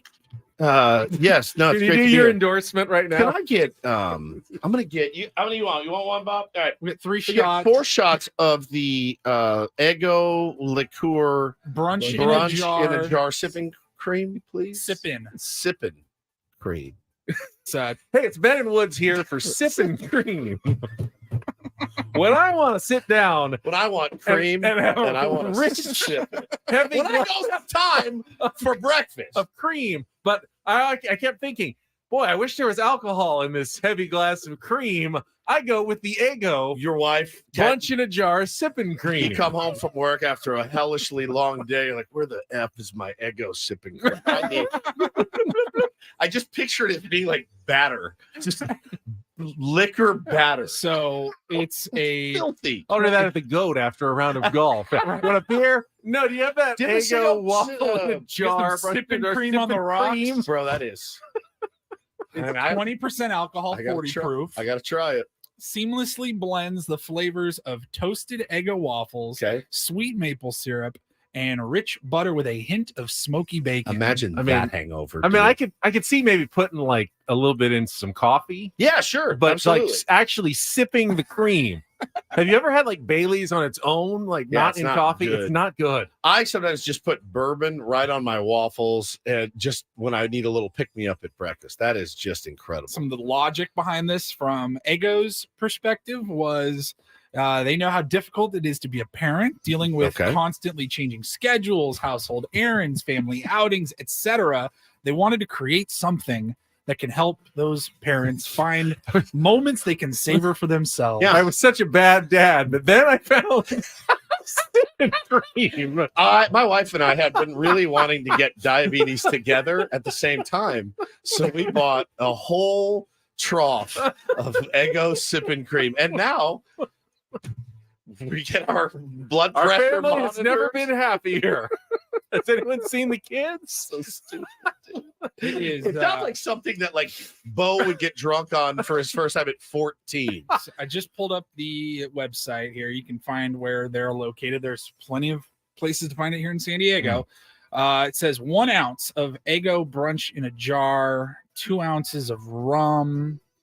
This is like a cocktail. The morning chaos cocktail is 1 ounce of Eggo brunch in a jar, sipping cream, 2 ounces of rum, 3/4 of an ounce spiced chai syrup, 2 ounces of pineapple juice, and an ounce of blood orange juice. That sounds horrific. Spencer said, you guys are hating on this like you didn't just drink Sunny D booze a That's couple good months booze. ago. Yeah, Fantastic. it was fantastic. That I'll was drink good. one right now.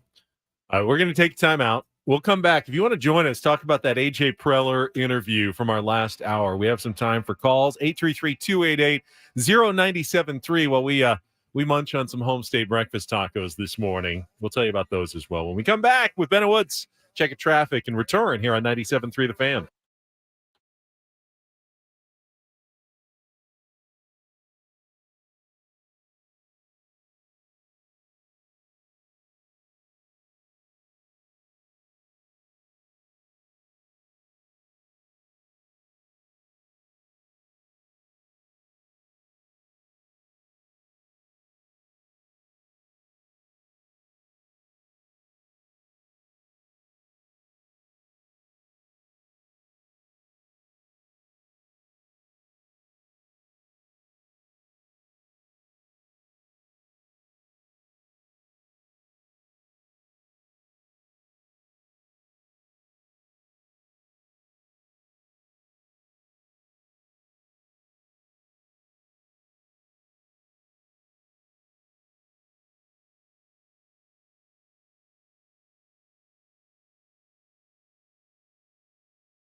fire up those phone lines because while you're talking, we can be eating tacos. Nobody wants to hear us eat tacos. I know. That's why we need callers. 833-288-0973. I've never eaten 2 breakfast tacos faster than I just did. You ate 2 tacos? I did.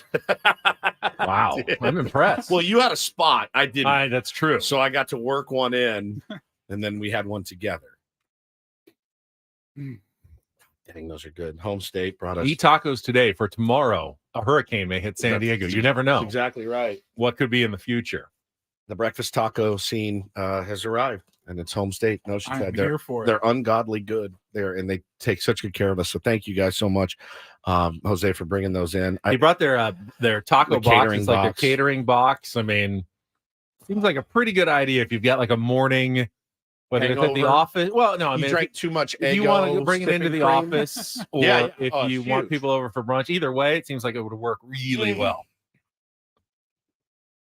All right, enough on tacos. More on AJ Preller. I mean, we talked a little bit about the urgency, and he agrees, I think, with most fans and what you said, that he wants to see playoff type urgency in terms of both the players and the decision making the rest of the way. That you can't be thinking, hey, we need to keep these guys fresh for September and October. You got to win games now. So, he's 100% on board with that. Correct.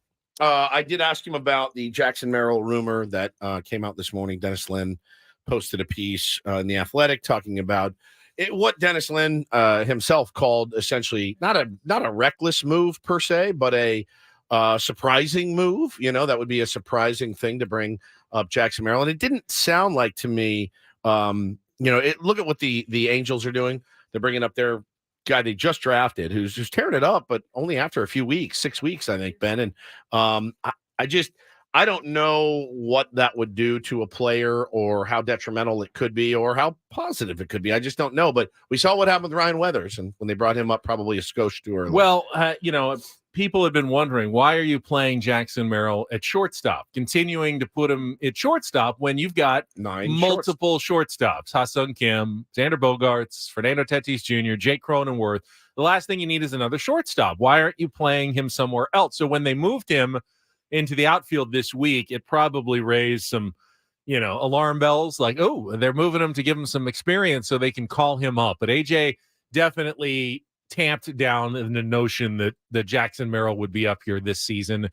It does feel like they are transitioning him a bit, though, with the idea at some point, next year we may see Jackson Merrill in the big leagues, and it's maybe more likely that he gets to the big leagues as an outfielder than as a shortstop with the San Diego Padres. Yeah, I don't know enough about Jackson Merrill to know if he is that elite type shortstop where you say, oh, Xander, yes, I know we just signed you to a massive contract for massive years, but you're now our first baseman or you're now our second baseman. Does that mean Ha-Seong Kim is expendable? Does the fact that they're showcasing Jackson Merrill in a bunch of different positions mean that they're going to trade him in the offseason, package him with somebody else and make a big trade for pitching maybe? I don't know.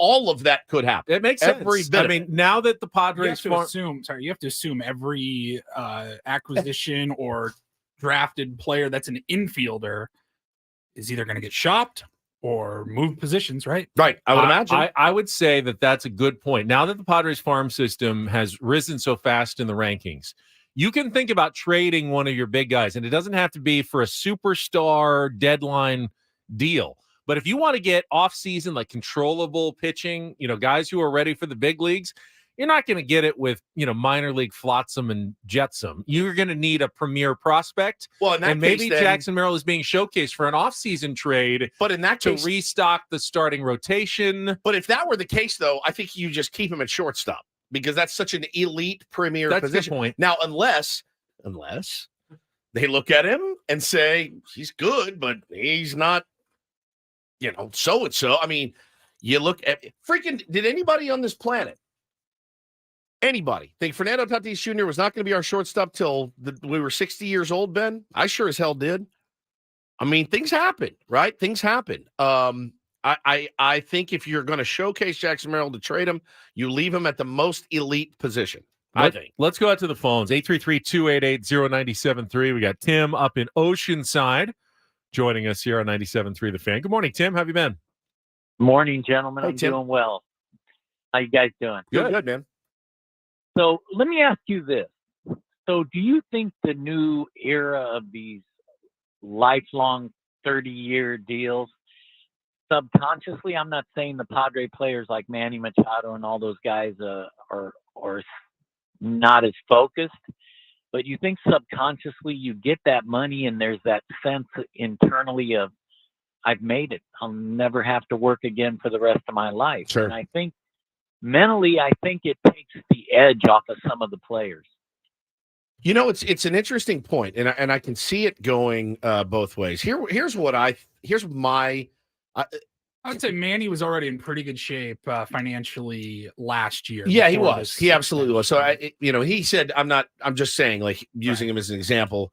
He's having a rough year, man. He's badly in a slump again, and you need more production from Manny. And I mean, that goes without saying. That being said, knowing him, the person, a little bit, I don't think he's not edgy. I think again, in baseball history, I can promise you there's been a guy that said, yes, finally I can go on cruise control. I think he played here for a while. He played first base. He played first base here for a while.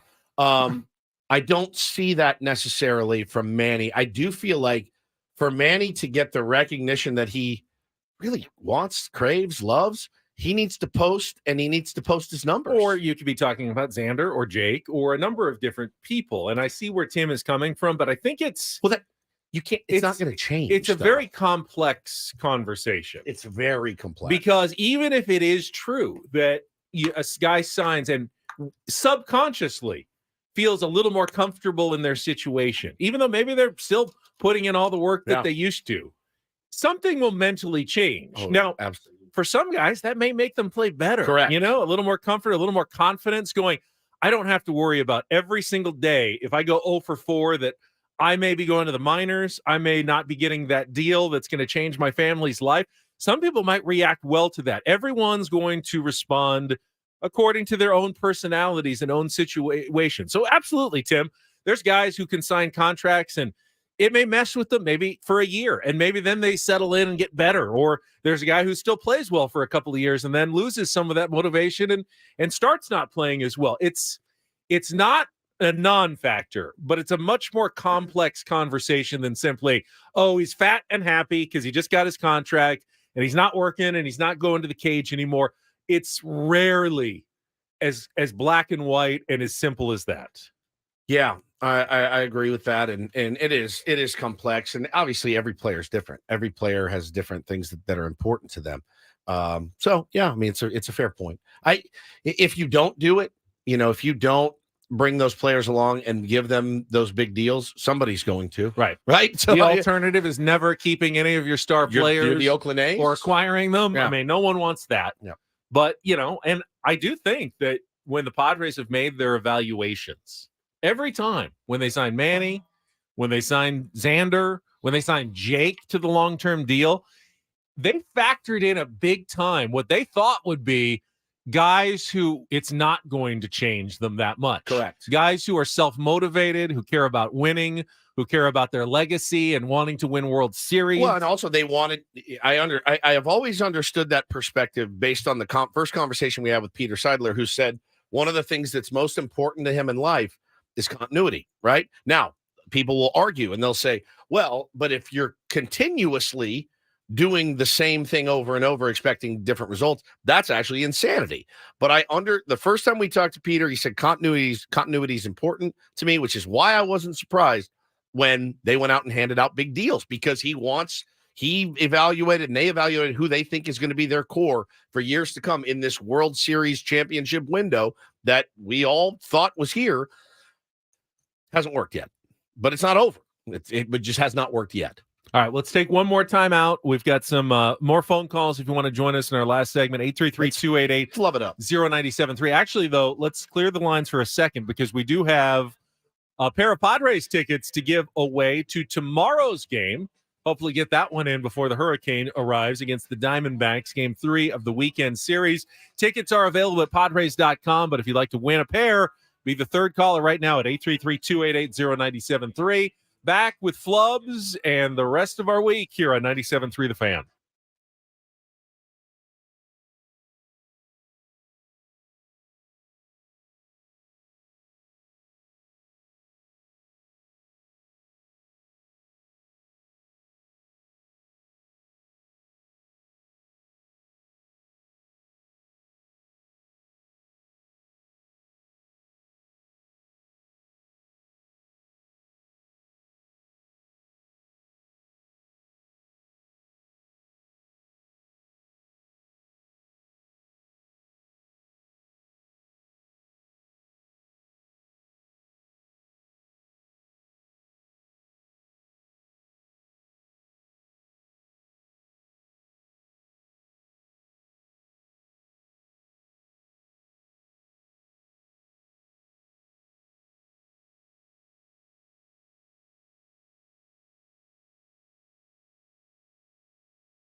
Ben Woods eating tacos and sipping cream this morning. 97.3 the Eggo. Fan. Just be clear. Eggo cream. Eggo, brunch in a jar, sipping cream. Sipping cream. So this guy in the chat was like, well, he said, you drank the Sunny D, so what are you guys bitching about? Why don't you try this first? I'm like, that's totally different. That was light and refreshing and delicious. This is thick Eggo batter with liquor in it and pieces of bacon. Like, this doesn't sound appealing to me at all in the slightest. I don't. On a hot summer day. I don't really have a drink anymore. You know what I mean? Like, and it's certainly not going to be that one. What's your go-to drink? You're a Manhattan guy. Correct. Because you're 150 years old. It's delicious. It's also because I like cherries, especially those Luxardo cherries that they put bro, I'll eat a Manhattan. I will eat a whole. If I had they're those, so good. Yeah, they put those in. I always want old fashioned. I always want to I'm going to get a jar and eat it at home, and then you go to the store. It's like $28 for one little tiny jar of cherries. That's why they only give you one in those drinks, buddy. Oh, those things are so good. I don't really have my. Why does this cocktail cost $15? So see that little cherry in it? That's like $5 on its own right there. I don't really have a drink anymore. We had post game brewskis after my men's league game last night. Nice. And my boy Todd brought just a variety of different beers. I tried a Belching Beaver. It was orange vanilla milkshake double IPA. It tasted like liquid candy. It did not taste like beer at all. It was unbelievable. All right, now I can be swayed on that. Yeah. I think I really like orange stuff in my drinks. You I just love really like orange. that Sunny D. I liked it a lot. There's a lot of beers with orange flavors in them. You got the Belgians. Hazies usually have a bit of an orange, kind of an orange peel, maybe kind of scent to them. I had that pineapple sculpin a couple of years ago. Fantastic. Maybe I just like fruit stuff in my beers. I think I'm down with that, but don't know. I need to get my new signature cocktail, and I just don't know what to drink anymore, even in the rare occasion that I do go out and have one. All right, we got one more check of traffic to get to. A few more minutes, get some flubs in, and wrap up our week here on 97.3 The Fan. Premier Kia of Carlsbad Traffic Center, part of the Premier Auto family. Here's Kelly Tannick.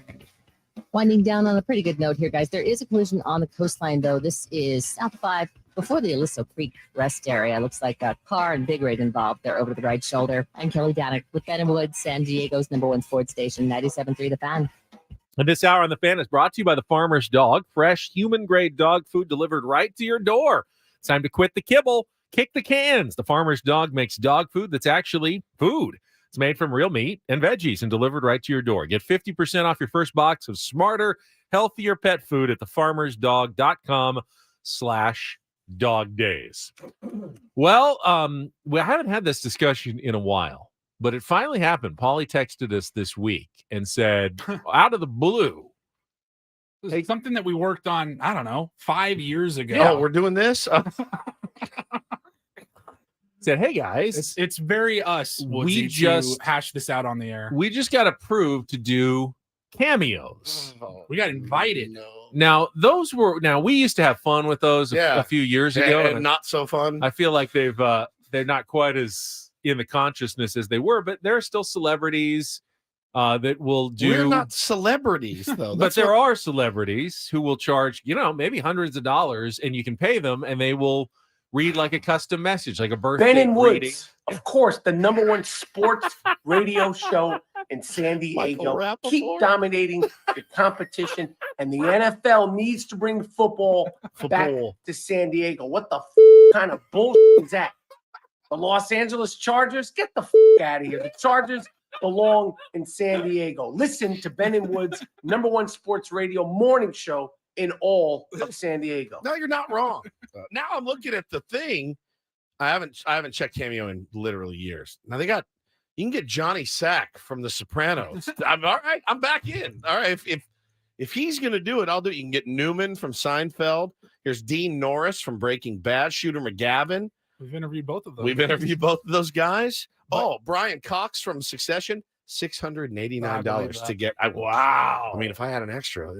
Ben and Woods, you are not a serious radio program. But we got really into Cameo. I love like in it. our first year together For as a about show. 3 weeks, we did. We were ordering different cameos like that Michael Rappaport one. We were having fun, and we're like, let's apply and see what happens. And we were almost immediately rejected. Correct. So who the hell are you idiots? What do you think? No. And then never addressed it again. Never. I never reapplied. Nope. I swear to God, this was over 4 years ago. And just the other day, I got an email. Hey, you've been invited. Ben and Woods show has been invited to Cameo. Like, here's the application. Here's your VIP code. Oh, no. And I asked you guys, do you want to do this? I'm so on the fence. I'm looking under the categories on Cameo as we speak. Okay, so they have different categories: actors, athletes, comedians, musicians, reality TV. And then there's one that says creators. And I figure that that's where they'll put us, creators. I'm looking at these people going, this guy charges $1. His name's Jeff the Epic. He's a YouTuber. Then there's Jesus Christ, a YouTube entertainer. He charges $39. There's Squeezy Jibs. Charges $44. Wow. You got one of the Island Boys. I was just going to ask you, how much does an Island Boy charge? $40. I mean, Saint do you for think $9. is our audience interested in this? Hey, my friend, this is Big Sills. See this? It's Steven, a.k.a. Bob's birthday. Don't forget to miss it. Oh, my God. Are we opening ourselves up to potential ridicule? Well, you can't if we like, do this. Obviously, the Dodger fans would sign up, paid $10 or whatever to be like, yeah, you know, I'm not even gonna say it on the air because Paulie could save it, but you know what I mean? Like Pete Alonso. Yeah. Like Pete Alonso doing the, hey, if you're listening to this, you just got beat by the San Diego. I'm like, hey, how's it going? I'm Pete Alonso with the New York Mets, and if you're watching this, you just lost to the San Diego Padres. You didn't think that was going to come I back mean, and you bite knew you? that was going to come back and get you. You have to scroll through it to be careful that people aren't trying to prank you. It's a lot. Here's the other thing Like I thought Dixie Normus. Dixie Normus. I think I just pictured Paul going, all right, you guys have 9 cameos to do after the show and being like, oh my God. Cool. So in that sense, you want to charge a ton. Like you I you don't. want people who I don't are want really to charge serious. anything. Only the people who are the most committed get a cameo. I just feel like if I'm doing cameos for like $7, then I don't know. It makes me feel bad, kind of like if you want me to do a cameo for your grinding. birthday, I'll do it for you. You'll do a cameo for someone's birthday. Yeah, I would do that. Like not even charge them. Somebody says you can't. Oh yeah, you can deny the cameo request. Yeah, exactly. That's the other thing is like people trying to prank us. Mud's in there. I know Mud's in there. And Jeff Blum.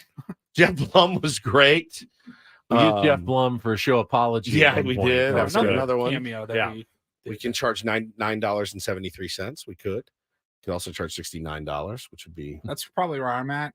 69. Yeah. That's a lot. I don't want to charge our listeners that much. Yeah, but then we won't have to do that many. There is the option of they don't have to get a cameo from us. It's not required to listen to the show or participate. You don't have to buy any cameos at all. But how many post-game threads would we end up in if we were doing cameos? Well, we're already in them anyway. Right, that's You true. know? Good point. I'm dancing all the time. Jake says he'd pay $1 for a cameo of Wood saying, "Thanks, Jake, for listening and being a Ben fan." I would do that for you, Jake, for free. Literally, you wouldn't have to pay me 1 cent. I want to You're do not that a very good right entrepreneur now and say it. I know I'm not. I'm not a great entrepreneur. I will fully admit it. I like the work of doing radio. Some of the ancillary stuff makes me a little uncomfortable. And I'm just, Adam's hearing this conversation and going, well, maybe Woods will just do radio for free. yeah, maybe He likes it so much. Yeah, maybe someday. Maybe someday. You never know how things turn out with all my investments in the market. Never know what the market will bear, Ben. But yeah, I would do that. I can in a heartbeat. picture you after the show when Paul says, "Yeah, we got 5 cameos to do," and he goes, "Ben, can you just do those today? I gotta go. I gotta leave. I don't want to do those cameos." I give so much these 4 hours. It's just like after. Hey, what's up, Fred? It's Ben and Woods here. Happy birthday, pal. Thanks for listening. You don't have to pay me for that. I would do that for you for free. I really would. But if you guys want to do it, I'll do it. Maybe we can have some fun with it. Get some material out of it. Did you say yes? I have been waiting for you guys. All right. You want to do it? After the show, we have to record the Today? Oh, I can't do it today. We don't have Cameo wait. You have to record when they go to your page. Hey, what's up, guys? It's Michael Rappaport. Can you just do it? I'm on Cameo now. See? Will you just do We've it? already started. I can do it. All right, Ben will do it. Hey guys, Michael Rappaport here, and Make Ben do it. I don't want to do it. All right, can we play some flubs? we can play some. We got some. All flub- right, yeah, we got a played- couple I minutes missed the left. flub. I always miss the So flubs. I was telling Paulie this. Did we add the new one from this week? I think so. We watched. I was watching Mud and Don, and Don flubbed. He did. He I flubbed. saw that yes. too. And Mud started dying. Don's trying to keep his way through it. I'm like, this is fantastic. We do this all the time. It made me miss the If flubs. we ever had our own bobbleheads like they've had yesterday and today, and they made sounds, They would have it would to be flub. flubs. It would be flub, flub, flub. God, that's so good. In our Ben and Woods bobblehead someday. I mean, anytime you get the chance to be on the same platform as Squeezy Jibs, I think you have to can't turn say that down. yes. And Hard Rock Nick. I don't know that you can say squeezy jibs. I just on did the radio twice. So Adam's probably going to give you a text like, I don't want to hear you say squeezy jibs anymore. Squeezy Jibs. All right, let's get to it. It's time for the flubs. And of course, San Diego State taking on number 14 Yuha on Yuha. Bring it. All right, we'll play this audio for Oh, you. guys. Gnarly. It's gnarly. Out of St. Louis, California. First hour of Ben and Woods. Glad to have you with us on Wednesday morning. Glad to have you with there you. wherever we are. And both times, Austin Nolan drove in the one run. Who is Austin Nolan? Browns, Bengals, Ravens, 3, 2 teams in Who are that the division. Ballast Point Beer, the official craft beer of the San Diego Padres, at Ballast Point in Little India. He's not 35. But he will but be before the contract is done. What is a contract? Holiday season is almost here. 30 days, half September. And that is do this Whoa. for a Wednesday. Don't. Ben and Woods back after checking traffic on 97.3 Fan. He's got the fifth most wins coaching time, all-time coaching. Fifth most, yes. February 12th, State Farm Stadium in Whoa, Glendale, State what? Arizona. State Farm Stadium. That's not what I heard. It's not what I heard either. Our first sound from Padres spring training Here we 2013. go. I think when a veteran pitcher is having success Oh, with wow. those numbers, Whoa, 6-year whoa. history of What's Major Mitchell League doing? Rugby. I'll give What you is rugby? Sam Spring Tank, San Diego's number one sports station, 93 The Fan. We're just talking about Landon Jonovan. Who is Landon God. Jonovan? All right. Back after a check of traffic here on 91.37 The Fan. Almost the entire 97.3 The Crew is coming out. And then, of course, Joe Darvish and the kettlebell on the toe. Paul Reindl, Joe our Darvish. executive producer, YouTube director. What's the director? He's the director. The soccer, they haven't lost the season all home. So we need you out there. Greg Elsten will join us with some streaming television. In which Grammy-winning Beatles song does Paul McCartney sing about the words that go together well? He was our man on the scene in the Beast of the Belly, Dodger Stadium. On the premier Chevrolet of Carlsbad fan What is hotline. Carlsbad? Are you What okay? is happening right now? If you like brisket and you're not going to Grand Ole Barbecue, you're doing it wrong in North Park, at Flynn Springs, and out North at the ballpark. North Park.